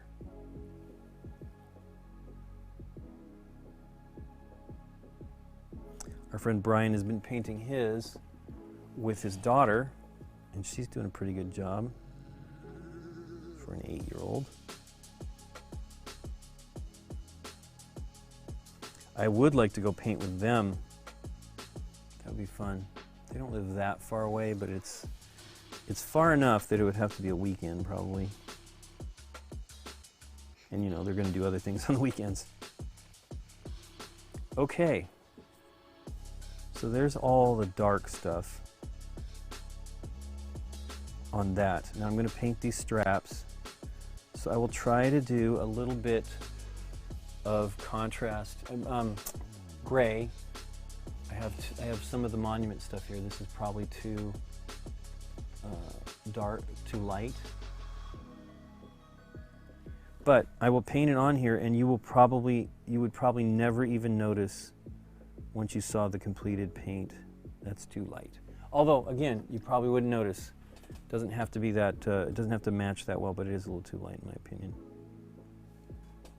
But I had actually had that when I was having problems doing the faces. I just painted it white, the gray or whatever, and you couldn't even really tell. And that is, you know, thin coats of a lighter color, you know, more transparent, and you didn't notice it. So I will have to wait before I can paint the color on top of it, because this acrylic is wet, number one, and not with like another medium, but water, and it will absolutely reactivate, and you don't want to do that. So it's time for some purple. So let's see what we can do here.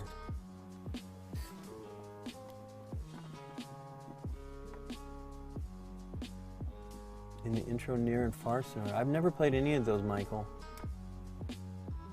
The only thing I played I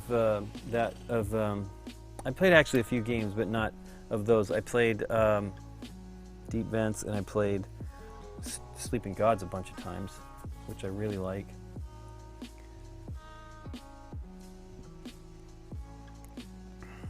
Well, let's see here. I do have, let me just mix up some of it and go ahead and go for the gray. Hopefully that'll be able to be dry before I get to it. So I'm going to take some of the Basilicanum gray. I think I'm pretty much done with it. seal it back up. I did leave a bottle open the other night and it didn't seem to harm it. It was mostly closed, but I didn't really get it closed. And it didn't hurt it. Okay, now contrast medium. I really want to run out of this one so I can move on to the other bottle. There's still a good amount in there.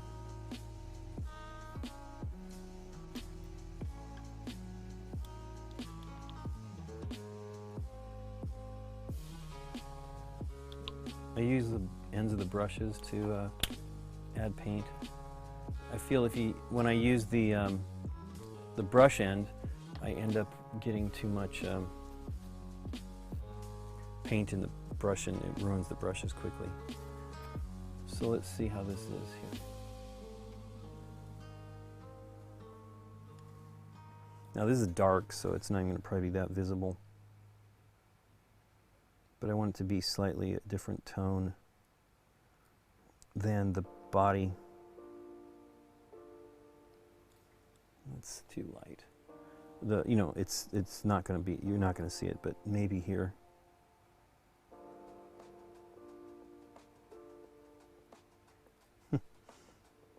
It's hardly noticeable. But it will have an offset. I think you'll notice that it's not as dark as the rest of it.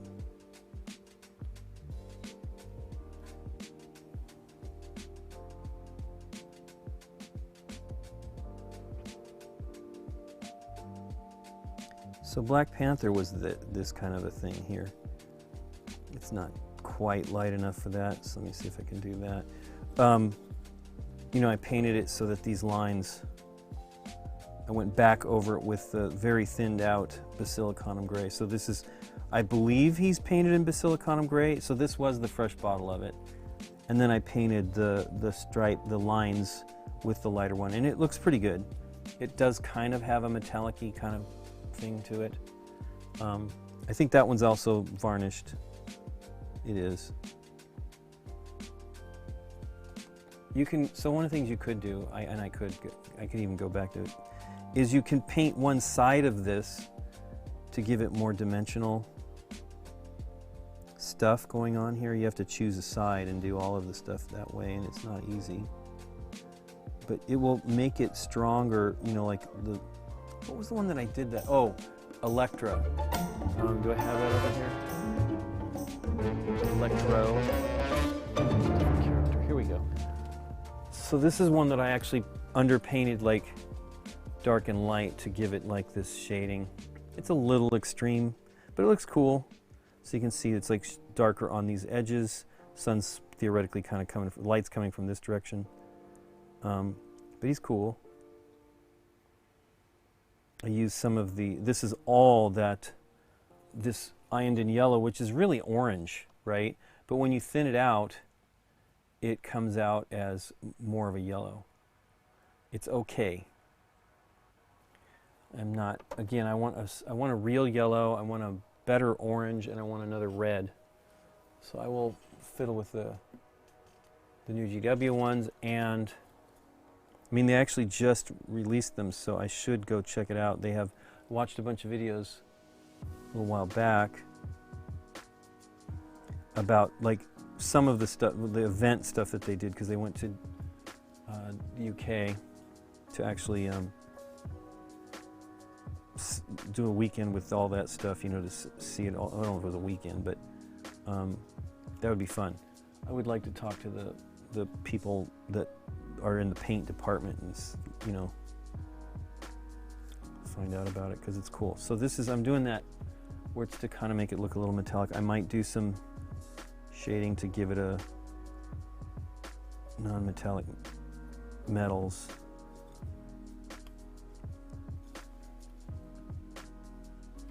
And I may actually use a little bit of the pigment. Oops, that's a little too dark.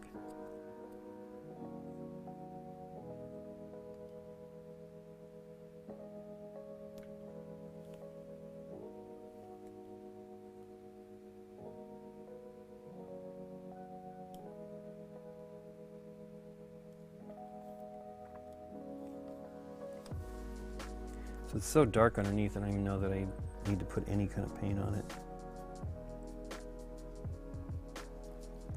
And again, I missed some of the black primer for that glove, but you really won't see it too much. So I think that well, that's got a little bit of color on it. I think that the base color is a little too dark that I'm using right now, of the Basilicanum Gray, so I need to add a little bit more of the contrast medium. You played the Pandemics and the Seafall, that's all for camping. It was on Charterstone. I never played Charterstone. I think we had a copy of it and we sent it back to Scott was a little disappointed with it, so we sent it back for one of so I never get rid of games. I've given away games, but I don't sell them. I did trade. Actually, I didn't trade. I traded in quotation marks, but I bought a copy of a game for somebody, and they were super proud of their exchange because they were telling people about it while I was standing there. I'm like, well, yeah, I'm the guy that bought that for you, because it was something he probably bought for $5, but I wanted it, and I didn't mind. But I don't need to be bragged. Like the deal was he didn't bring it at the meeting thingy that we were doing. So we had to I had to pay for the shipping for something that I had brought to him. It was really not a good deal. I'm not real friendly with that person anymore. And that was one reason why I don't like doing that stuff. Just much rather give it to somebody who wants it.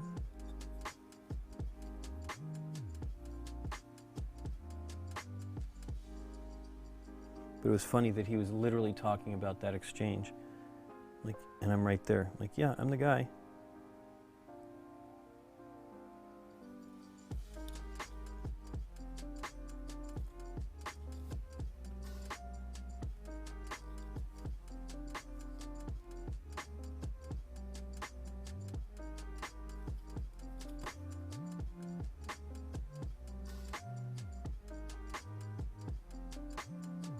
You can see it's moving along pretty good, and it's going to be close to done, and I've only been painting it probably about an hour and something.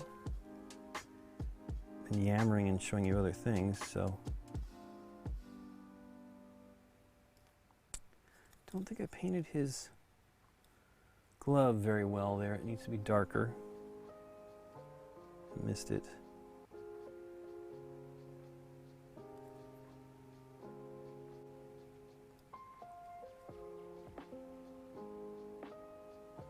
We did have a good time on the cruise, though. That was fun.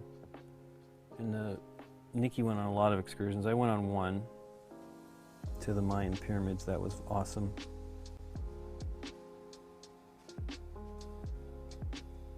Nikki went to go, she loves animals, so she went to go see the sloths and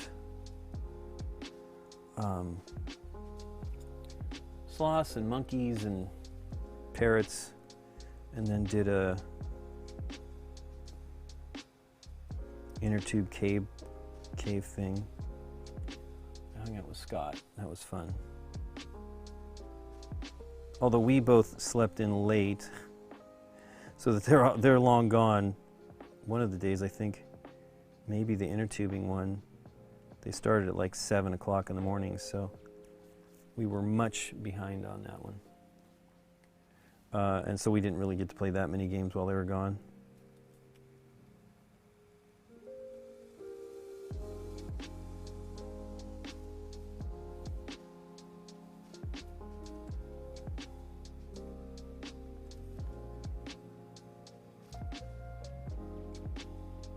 Anyway, I hope people are inspired to try doing this. It's not hard, and they look pretty good.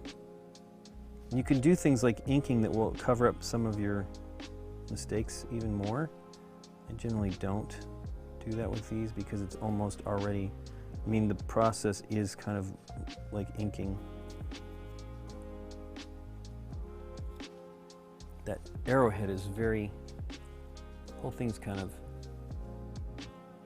metallic-y. So I will probably do a little bit of pigment. I just the tiniest amount. So of the metallic pigment, I just think that that should look like a metal, more of a metal shaft, shiny metal. But I'm breaking the rules once again.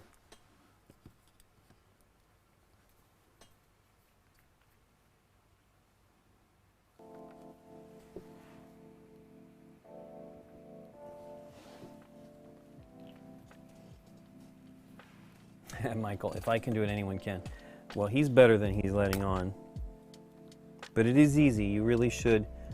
You know, they're really just to help improve your experience, your gaming experience. And it's like, people will be, almost always will be like, oh, wow, this is great.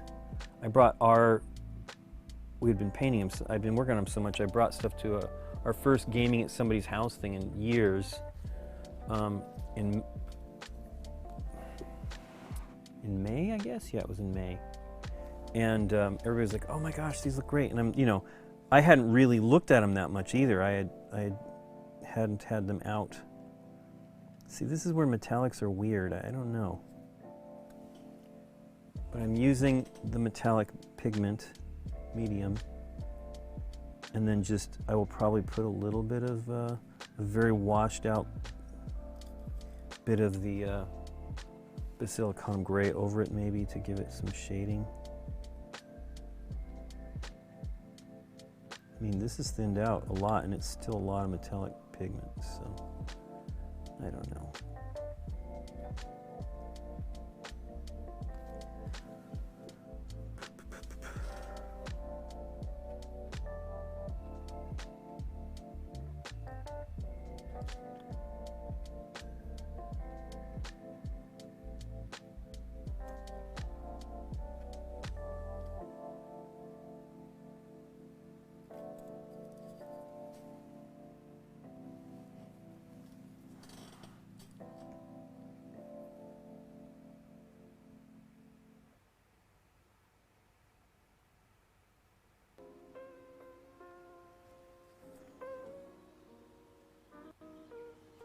Not very metallic-y, so, which is okay. I just want to have a little bit of a hint of it. I mean, I really like metallic paints. I think they look great.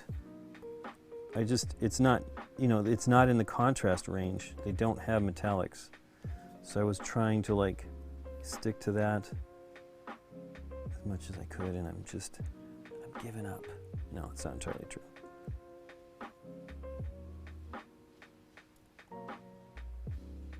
Okay, so I did not put the black on the buckle.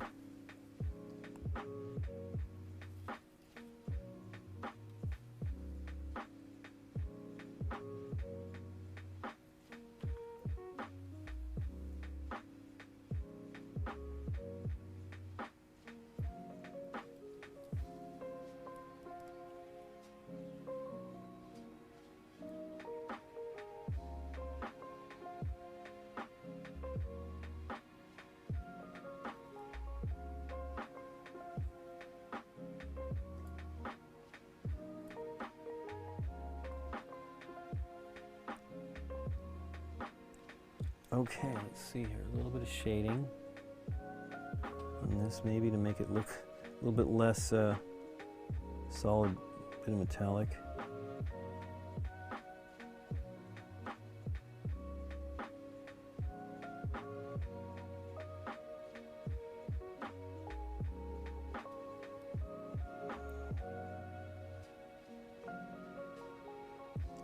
Wish I actually spent more time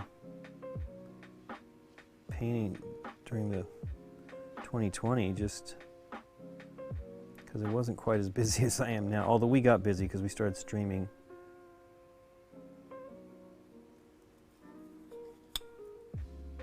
But I would have liked to have gotten through a bunch of these armies. So many. I really bought. GW used to do, I don't remember what they charged. They were not that terribly expensive, but they would do, when they would release a new army, they'd do a pretty good box that was probably about $150 or something like that.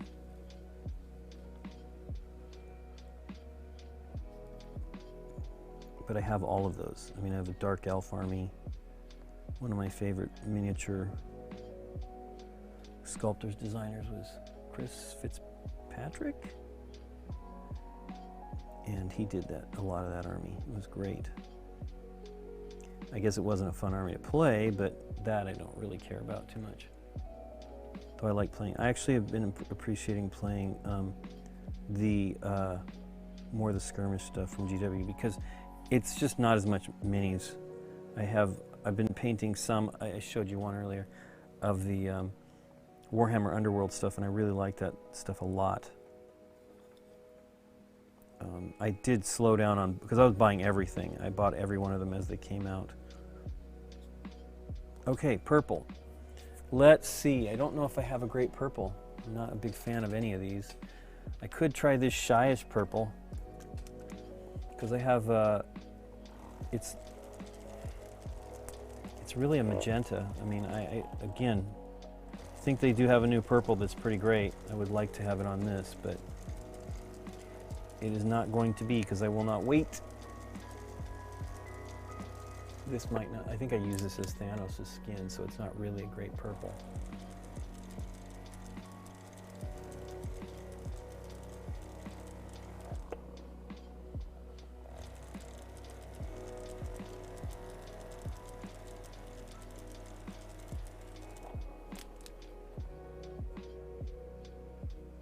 Interesting. Well, I guess it's helping. It does. You want it to look different, and I used a little bit of the, just to give it, like, there's some shape to that arrowhead. I really just, I'm trying not to use too much. You know, this I did inked it, and then, I mean, I used the paint, and then I actually did use one of the GW, I used the sepia tone, I think, to wash it a little bit. Then I came back in with a little bit of the metallic medium to just do, it's kind of how you highlight gold, although this isn't really gold, it's more of a rich gold kind of a thing going on that I'm doing with the Iyanden yellow. Okay, this purple is very dark. I mean, it's like, it's black. Let's see what it looks like when we get some medium in there. Probably won't be good. I could use a purple, I have a violet ink. I might end up going that route. We'll see here how this looks. It's the close, I mean, you know, it'd be nice to have just a straight purple. Well, a contrast version of a purple would be cool, but I get it.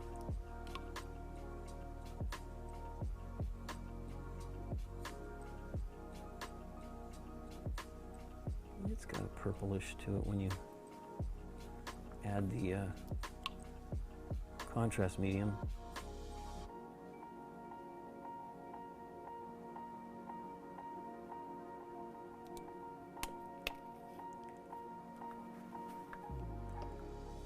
Well, let's start down low. So if it's dark, it's excusable. This is not much of a purple.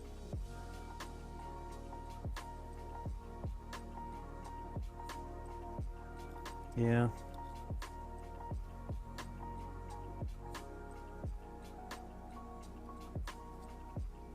Ooh, let me close that up. I don't want to spill.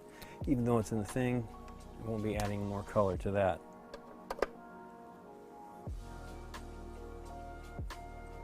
It does look more purple on the palette when you've contrast mediumed it up, but it's not a purpley enough purple for me, for what I'm doing here. You know, this is GW mixing it up between their fantasy and their, oh, you know, fantasy colors are nothing like what they used to be, for them anyway. So it's kind of purple once it's drying here. So maybe it'll work. I'll be doing a larger surface of it up there, so maybe it'll be different.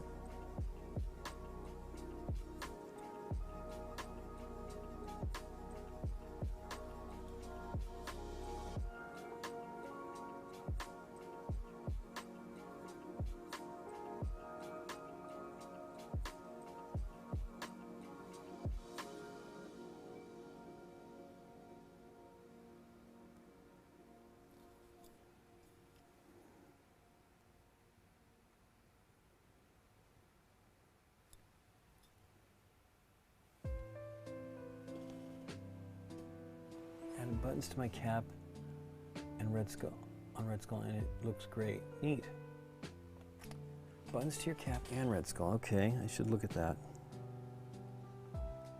Both of them are inside the main game box for those, so I need to pull that out. You see, it doesn't really look purple. It has a bit of purple to it.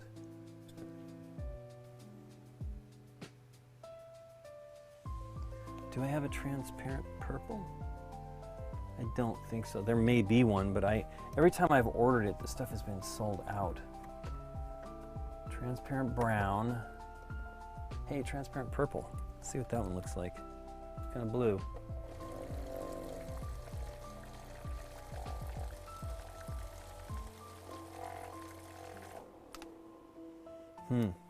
It's more of a blue color than I would want, I would think. Don't know that I've opened this one yet. I have not.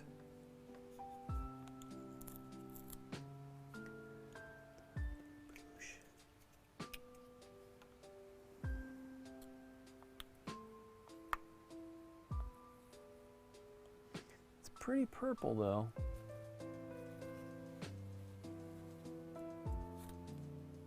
So that might be pretty good. Minnesota Vikings purple there. Old school Minnesota Vikings probably. Boy, that is purple. It's like on my fingers now. Pulling that seal off. Okay, so I just opened this up, but I want to put on, I purchased another type of lids on these things. So let's see, them. So these are eyedropper versions of the lids, and I kind of prefer them to the ones that they come with by default. The other ones are twist top dropper tops. Let's see here, pull that out. Use the one that's got paint on it already. We'll see how this goes, because I have used them a little bit and they're pretty great, but I don't want to go too crazy with it because they're different. You know, they're interesting, but they're different. Okay, so that's that. To spare one of those, which I don't quite understand why I have one. Oh, it goes inside the lid of the other thing. Correct. Okay, so that's on there.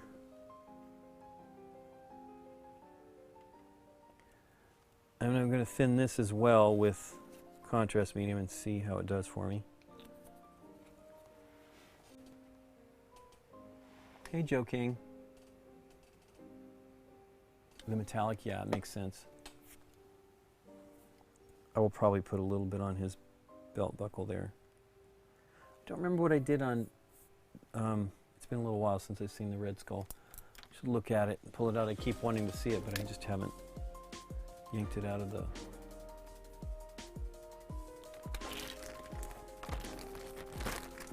the main box. I wish I could come up with a storage solution for the. I saw some like battle foam inserts for for the minis. Hey, I knocked that bottle over and there's nothing pouring out because there's so little bit of that stuff in it. For the CMON minis, they have that will fit in, I believe, like the main Kickstarter box and maybe some other things, which maybe will be the route I go. I think that's enough medium. Boy, that's a purple though, I'll tell you that. Maybe a little too much.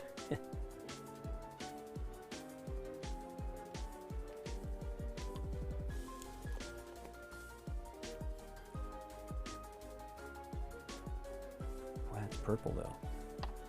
Pretty cool.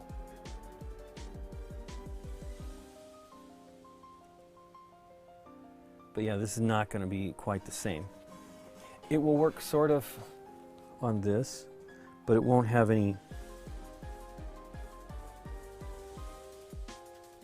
That's pretty good. It's pretty strong. My head's in the way. But it's not doing the, probably a little too strong.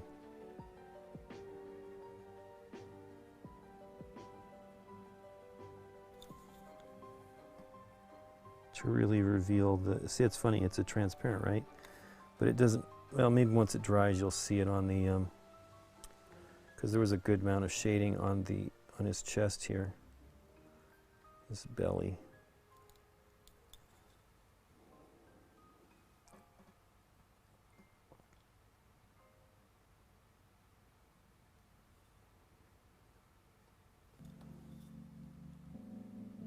Man, that is purple. We put a little bit more contrast medium so it's not quite as strong on his chest, because it's definitely, they've done a two-tone thing on it. Like it's got a split down the middle that's not obviously, it's not in the actual mini here.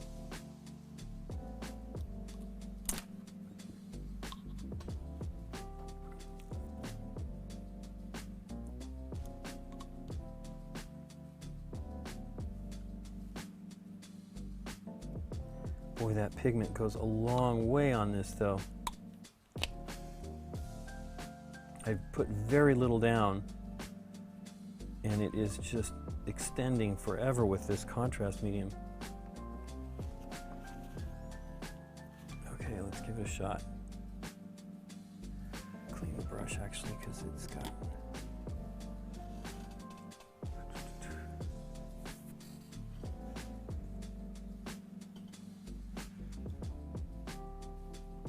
probably a little too much.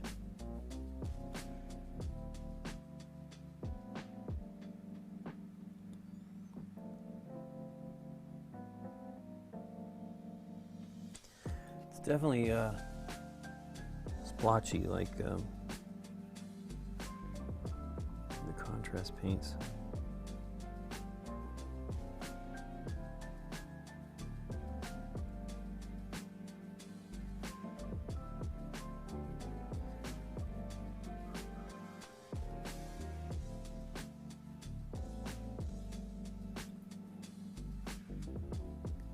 The head is in the way.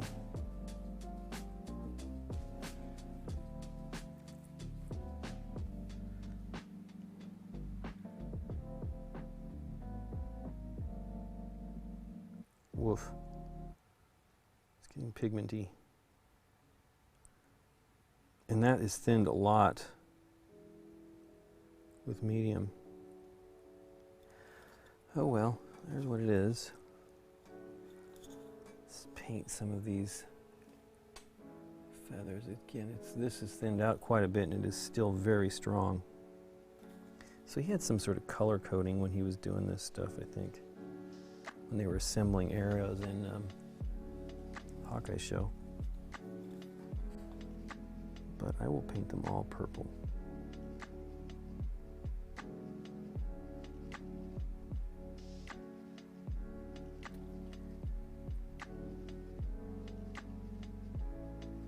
I do hope they have a purple kind of like this in the, there is a lot of bright colors in the new contrast paints. I look forward to getting some of them. I'm waiting for some reviews before I buy them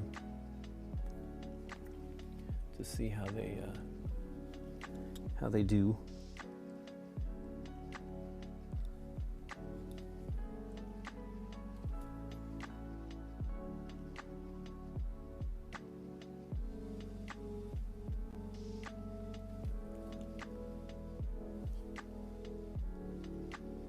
Thanks, joking. The funny thing, this looks like Roku purple to me. I mean, I like Roku purple. So what I might do on that is actually put a little bit of sheen. So maybe a different, maybe the satin finish for just these bits here so they look a little different. Since it's probably metallic or who knows.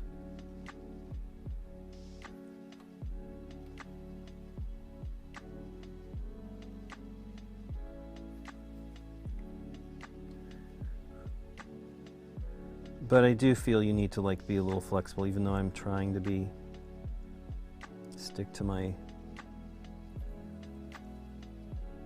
contrast paints thing. I am mostly trying to paint with stuff that's more transparent so that you get some of the zenithal shading underneath it showing up, so boy, it's not going in there. Whatever the heck's going on there. There we go.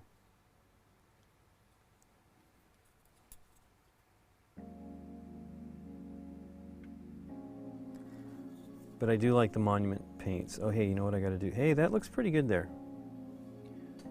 It will be fine. So I'm going to try to do what they did, which is a little bit darker half here.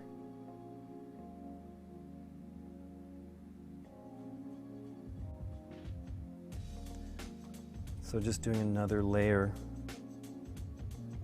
Ooh, just touch that though.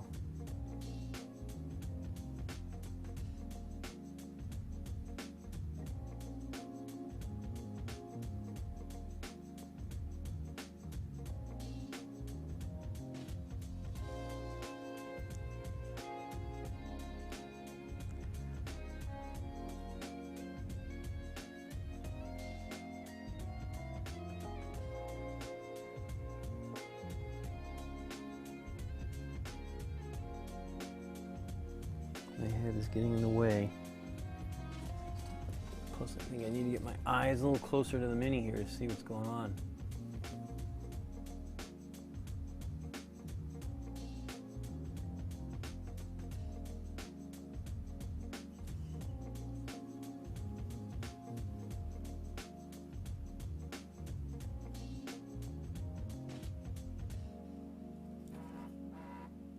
That looks cool. It's a little bit different, darker shades are on that half. I don't know that it's that visible. Plus it doesn't really look like it's half because of the, but that's fine. Okay. I don't think there's any other purple. Well, his boots, I could try to put a little bit of this purple on so it looks more like that purple.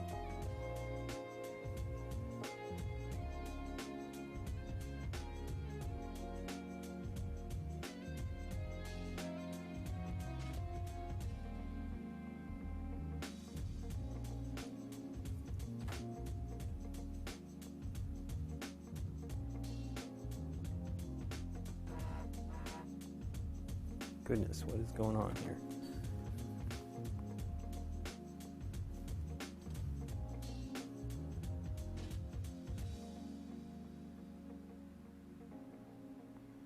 The phone is buzzing, buzzing. Oh, it's got to be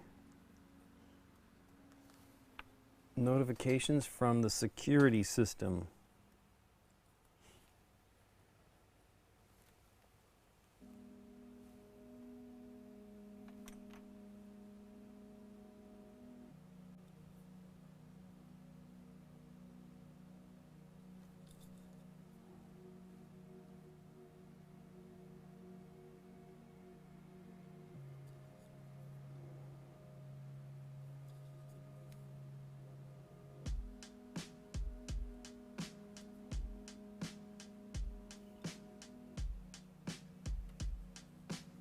I think I'm going to put a little bit of metallic on the whatever these little things are hanging at on his waist.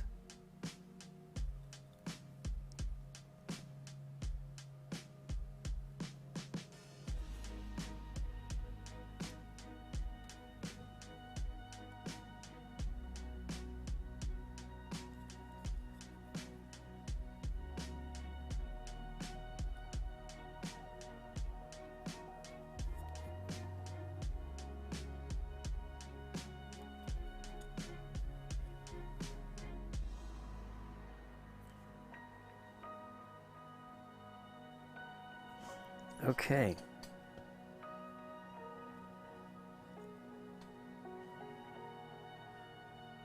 So I'm not really sure what this stuff is, but it does kind of look metallic-y here. So I will put a little bit of the pigment on it. It's completely dry already though. The one that I had on the palette over here. I use a ceramic tile to do mixing on for acrylics, but it is completely dry. And that was thinned out quite a bit with contrast mediums. Contrast medium, purple, we need to get that off of the brush. I use this the Masters Brush Cleaner and Preservative. It's pretty great. It gets the stuff off pretty good. I mean, the bristles on these brushes were white originally. It's not quite that white anymore.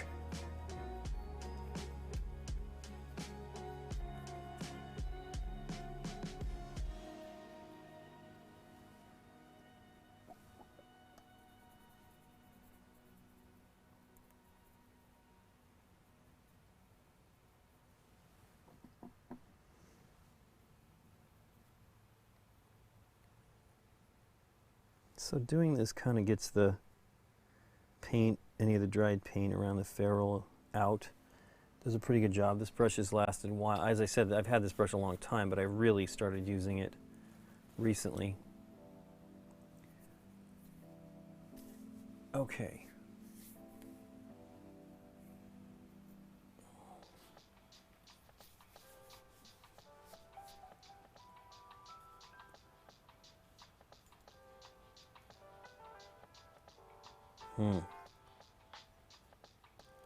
It's funny, it's kind of a bend here in the arrow. I've done some, just, you know, you heat it up in hot water to readjust some of the plastic that's not straight, and then you put, then you dip it in cold water once you've got it straightened out, and it locks it in place. It's pretty great, but I have some of these things you can't do that. I obviously can't do that when the arrow's like on his arm, so there's no adjusting that.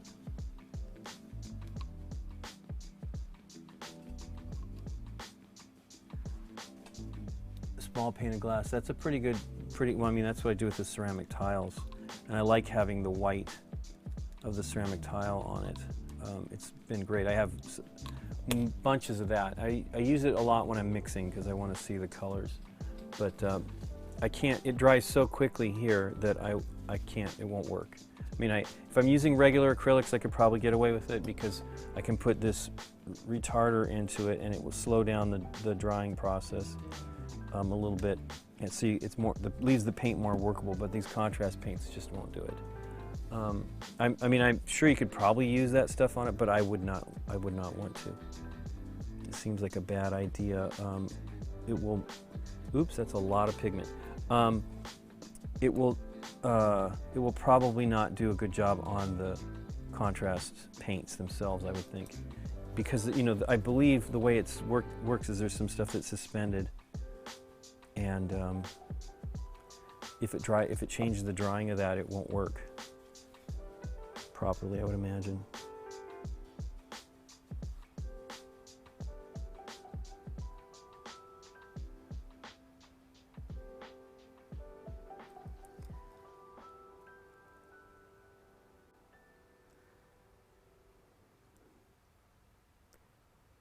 Putting a very thin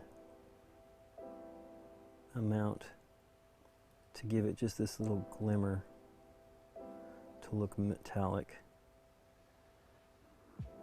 I really do like this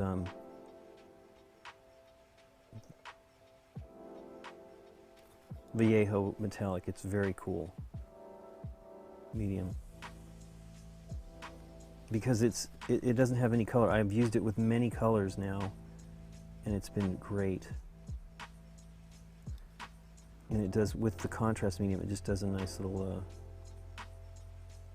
layer of metallic without being too bold. That's the thing about metallics, is I would really want to use them with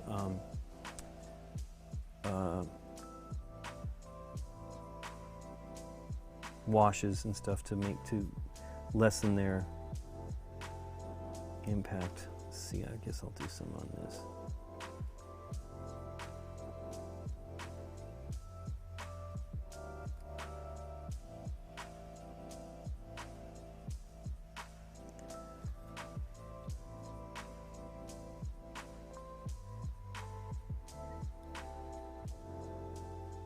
It's drying already.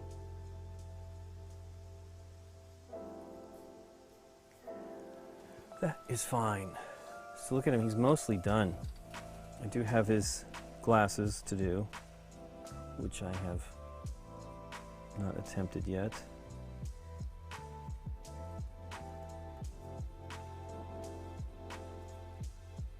Looks like somehow I didn't get something purple on the top of that arrowhead, or the feather.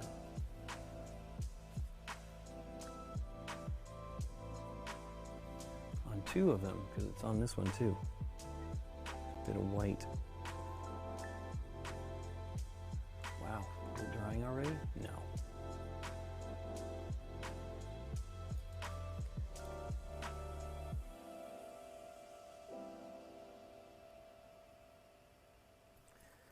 Okay. That is pretty bold on that metallic on that buckle. I might regret that. Oh wait, it's just a bit of metallic of the pigment. So, came off about here.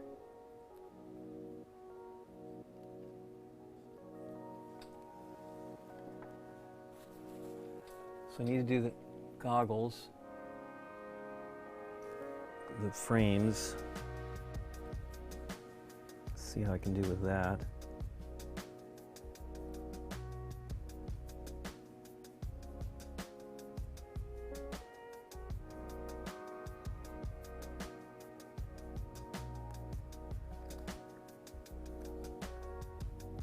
So I'm using the thinned out pigment, so it might not be strong enough.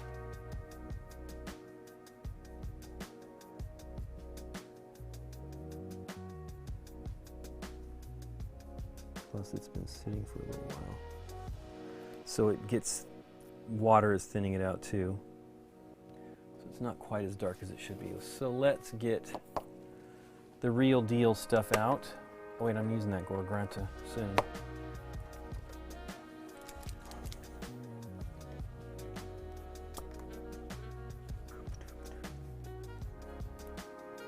So I'm going to use a finer brush because this is very thin here. I'm probably going to be risking it with the other one.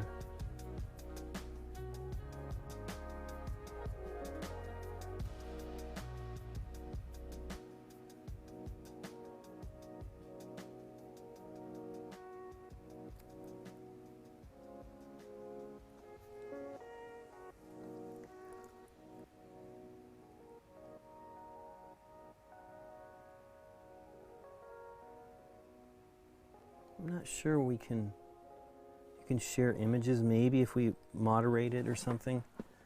On this maybe we have some people show what they're painting.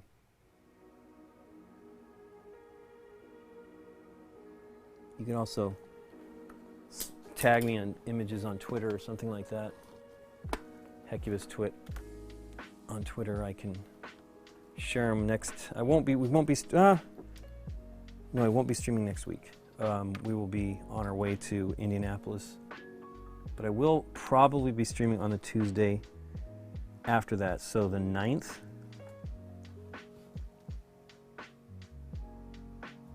But if you send pictures, I'll share them with everybody here saying, see, people can be inspired. You should do this stuff, it's easy. Well, I say this as I'm doing like the most narrow little paint job, but I also don't feel you really have to worry about it too much.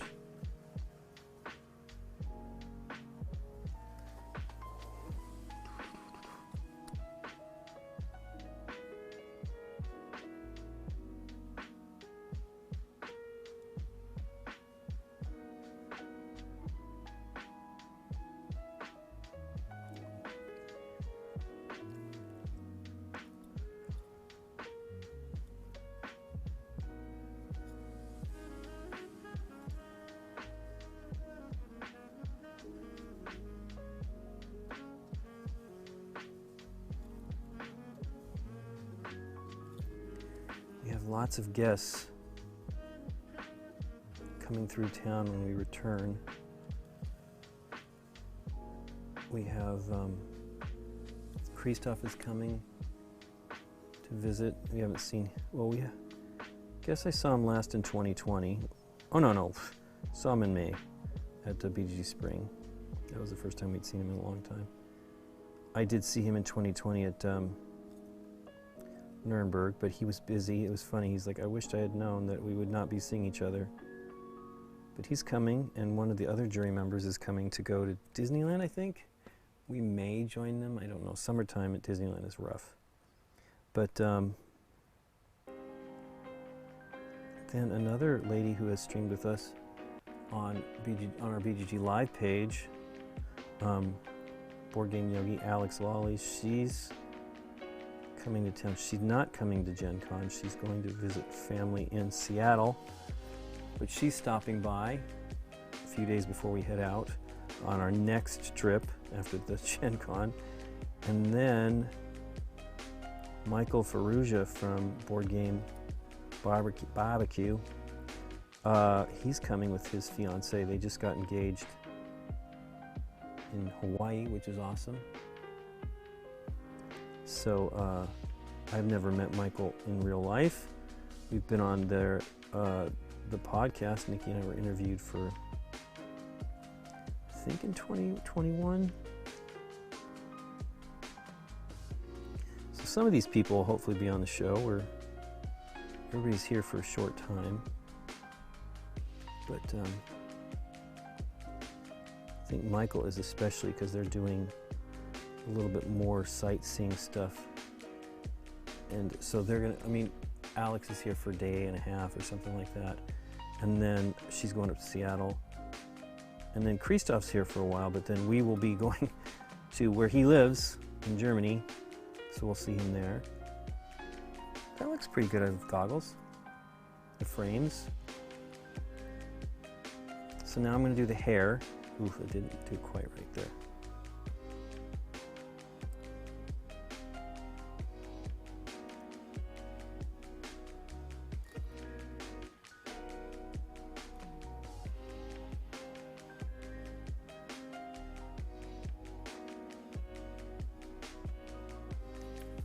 Okay. Now there's some eyebrows. That makes, right now the way they looks like the frame, the lenses come above. That'd be an interesting frame that must clamp the lenses on, but those are eyebrows.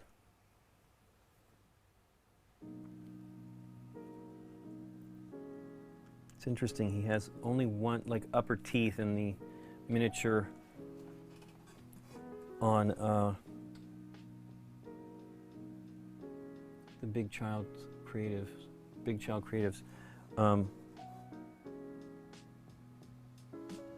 Let's see if I can do this without complete damage here. The head's in the way and I can't see anyway. Oof, this is probably a bad idea.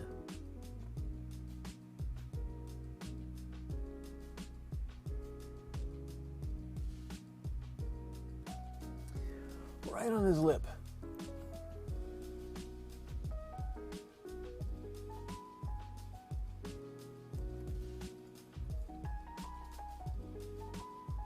Started off so good, and the problem is it's such a tiny amount of space here. Let me see if I can get it off with something else.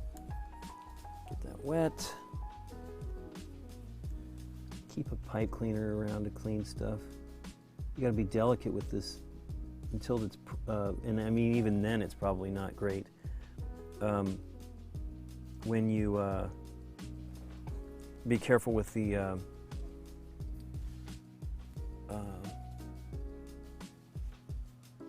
paints until you put varnish on them, because they don't do a great job. They're films, right? I mean, all acrylic paints are a film, but it's relatively thin with these, and so you got to be cautious. Okay, I can put that white back up there that I'm not using at all. Try to keep the paints out of the way. Let's see here. Really want to try to do these teeths.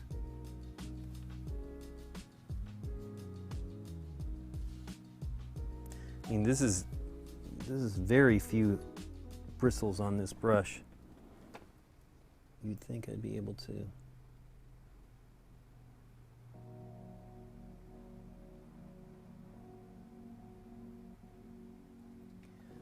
Okay. The other issue is I am also painting all this stuff as it's much drier. So that is probably one reason why I'm having a heck of a time doing any of these fine details, because the brush just doesn't stay moist long enough. Okay, that's one. Instead of the lowers, let's see if I can do the uppers.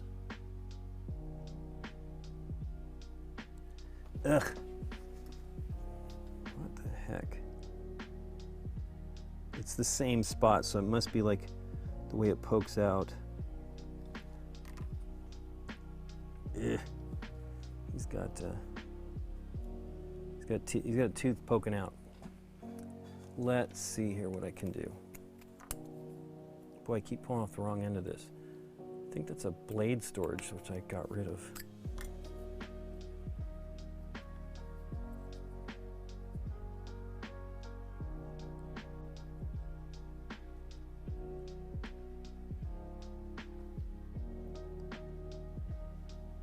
Okay. Better, but not great.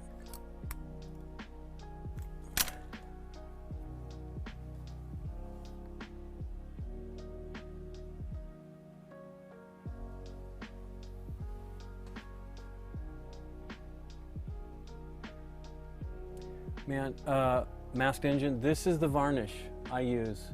It's very good. There are other ones out there, but I really like these AK Interactives. I guess the people at the company are not that great. I've had these for a while, but they last a long time. It's a lot. So I have 3 different kinds. I have matte varnish, ultimate matte, which is ridiculously flat. It's great though. And then this satin. The satin is pretty shiny. It does a pretty good job on the Thanos gauntlets I did not use that as for the shiny. I used clear gloss. This is old polyscale. I've had this for a very long time. Who is it that this was somebody? Oh, it's Testers. So I don't even know if they make this stuff anymore. Made in the USA, I can't even imagine, but you never know. Because it's, you know, this is from craft modeling. So it probably might still, something like that still exist, but I don't know. Testers, you know, I think they're owned by, I don't even know who owns them anymore. But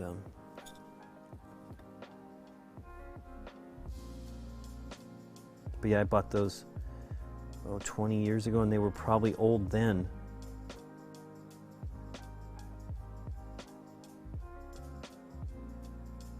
Okay, well, it's a little too much.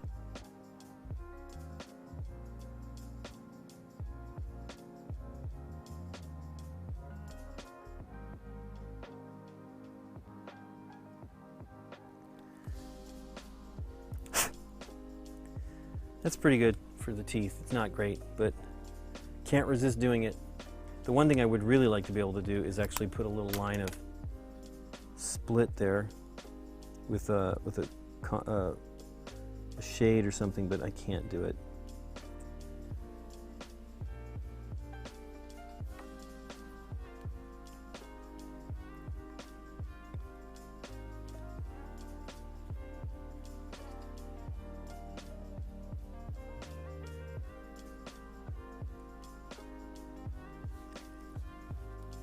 Okay.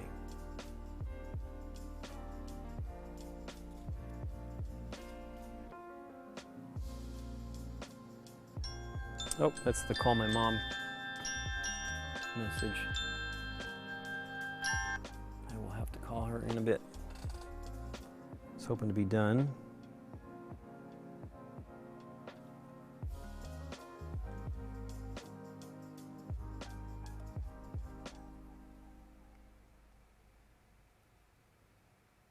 Trying to do those teeth.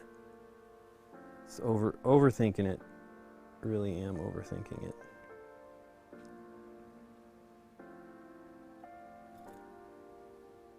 I think I got a little bit of white paint on just below his glasses here. That is unfortunate, but I will build up the skin tone on it, and you probably won't really see it.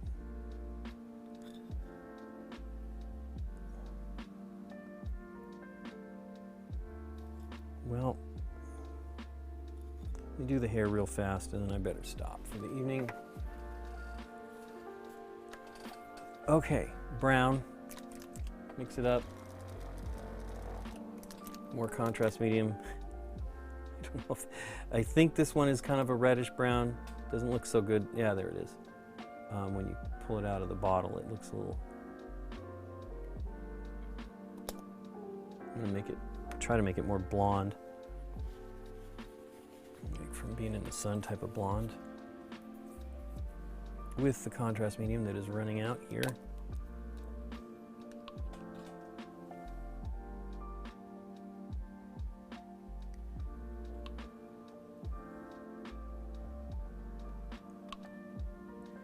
Really should actually, I did it with some of this. I should start with the contrast medium and then add the color to it. I think you get a better mix when you do it that way. Like a little bit less color, you realize how little of the actual color you need. Okay, so this is a hair. I'm going to use a larger brush for this. Probably actually I'll do a little bit here first. Clean this brush.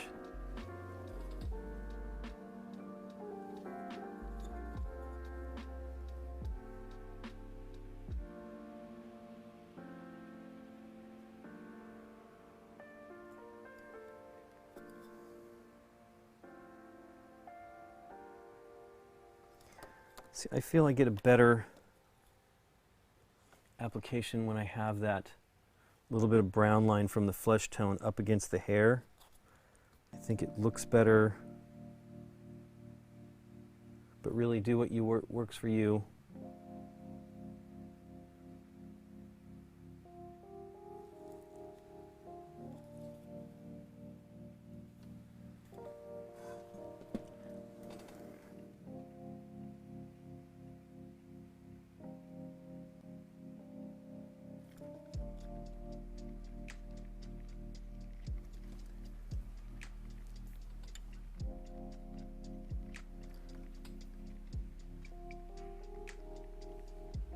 White just dries so quickly.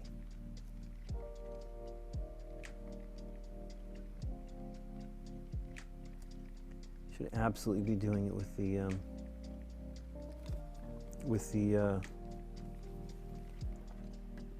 retarder on the standard white. This is and I like their white.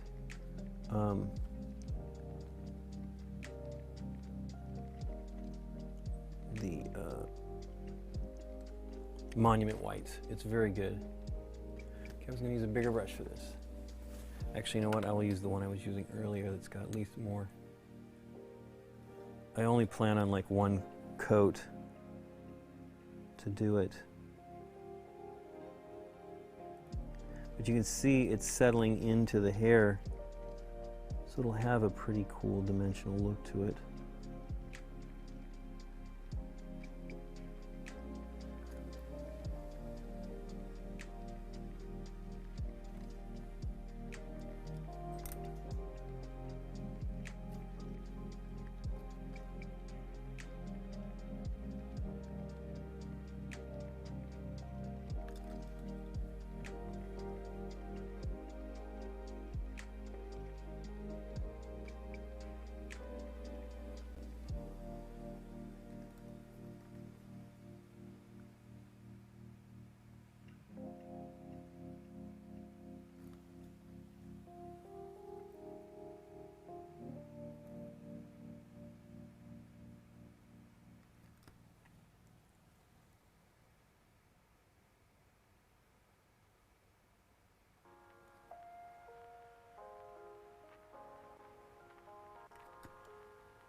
Heck, I worked on his hair to try to get it to, so you don't see the mold line, but holy cow. Way more bold than I thought it was.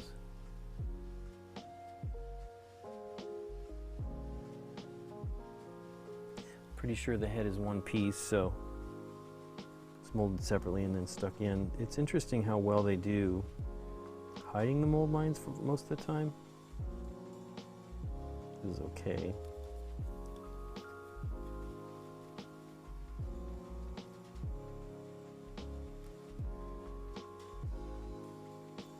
I do look forward to using some of the single pigment stuff to mix in with these paints, because it will be a better mix, although I've had not a ton of problems. You know, sometimes you mix colors and things look brown, you know, no matter what you've done, just because of the pigment. And with the single color pigment, you get more predictable results.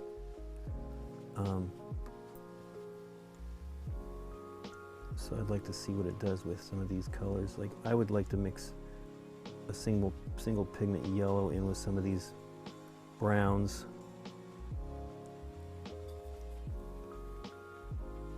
Schwarzenegger, I'm telling you. Some glasses, I think, makes it into a cheapy Schwarzenegger.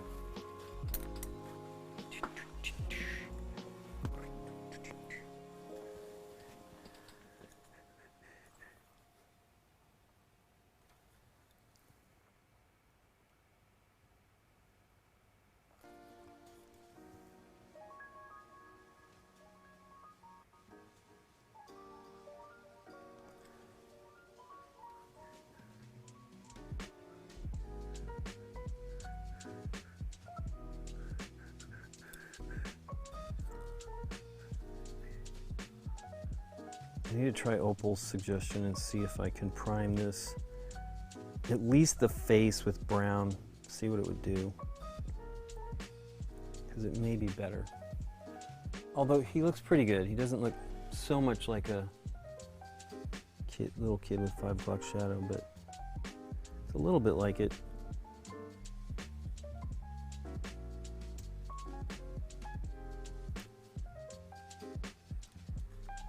Well, there you go. That's pretty much it.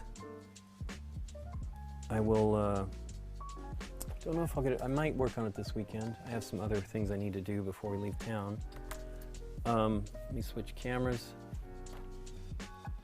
It's there. Hey, everybody. So I will be gone next week and then back the following Monday. So I will probably stream on Tuesday, the 9th at 10:30 a.m. Pacific Standard Time, Pacific Daylight Time. And then we will stream on Thursday for game night. I'm not sure what we'll play. Maybe we'll play some new stuff that we brought back from Gen Con, provided we have enough space in our luggage. We usually only, Nikki and I pack pretty lightly, so we might be able to bring some stuff back. And then we'll be gone. I'm hoping we film some stuff. We'll be around for about 2 weeks, and then we leave again, and then we'll be gone 2 weeks for that. So we really won't be back till the beginning of September after that, and then we go to Spiel. The plan is to go to Spiel as well. So we're going to Germany twice, which is a bummer, but we're going to, because it's our Annie's friend Annie's birthday was a big birthday was in May of 2020, and we couldn't go, and we pushed it. We kept pushing it. You know, it wasn't going to happen, but we were going to see a concert. We're going to go see Kraftwerk, and so the goal was to whenever they were pushing that forward, we would go. And they just oh, that's the call. They just kept pushing it every 6 months, and so we were supposed to go in May, which would have been a challenge because we had BGG Spring, but we would have done it because it would have been earlier in May, and might even been end of April, and it was delayed again. So hopefully it will not be delayed this time, because I mean, I think they're already touring. They've been in the United States. I think they were here in Southern California already, at the Shrine maybe. We've seen them several times already. We've gone to see Kraftwerk. I tried to go see them a long time ago in the 80s, I think, maybe early 90s. I think it was the 80s. When they did it, they had like the Mix album, and I think they had visa issues and couldn't come, and so that show was canceled. I think, boy, we paid a lot of money in fees and didn't get those refunded. And then we saw them in 98. No, 98 for the Minimum Maximum tour, which was, I don't know if it was 3D. No, it was not. At the Palladium, which was fun. And then we saw them in, literally, it was like the day after we got married, or 2 days after we got married, before we went on our honeymoon. Went to see them at the Greek, which was great. And then we also saw them 6 or 7 or 8 years ago at the Disney Concert Hall. And that was one of the 3D shows. This is going to be a 3D show as well, so I'm excited to see how that goes. And it'd be fun to see Annie and Sebastian. We have not seen them for nearly 3 years. We're hoping to see Henning, our friend Henning, and we'll see more of Christoph. So that should be fun. It's just more travel, which is a little worrisome. But everybody have a great weekend. And I will, Derek is going to stream next Thursday. He's trying to put something together with Aldi, because Aldi's not going to be to Gen Con. So we'll see if that happens. And then we will be back, and then I'm sure Derek will stream a couple times while we're gone as well in August. But everybody take care of yourselves, and let me see if there's somebody to rate. That's what I should be doing. Getting carried away here. I am terrible at this, but I'll go to the control panel or the creator dashboard, and let's see. Maybe Wapelius is going. That'd be awesome. Well, the Brothers Murph are still going, but I can't go to them because they're going to be ending soon. So we'll go to Gen Con TV. Everybody say, oh, well, you know what, we're going to go to Ambi.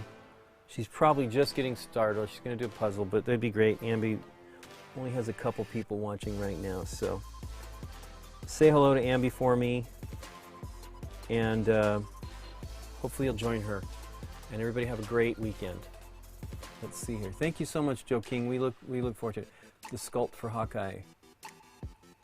Yeah, I think the sculpt's okay, though. It's cute. Anyway, bye, everybody. Take care.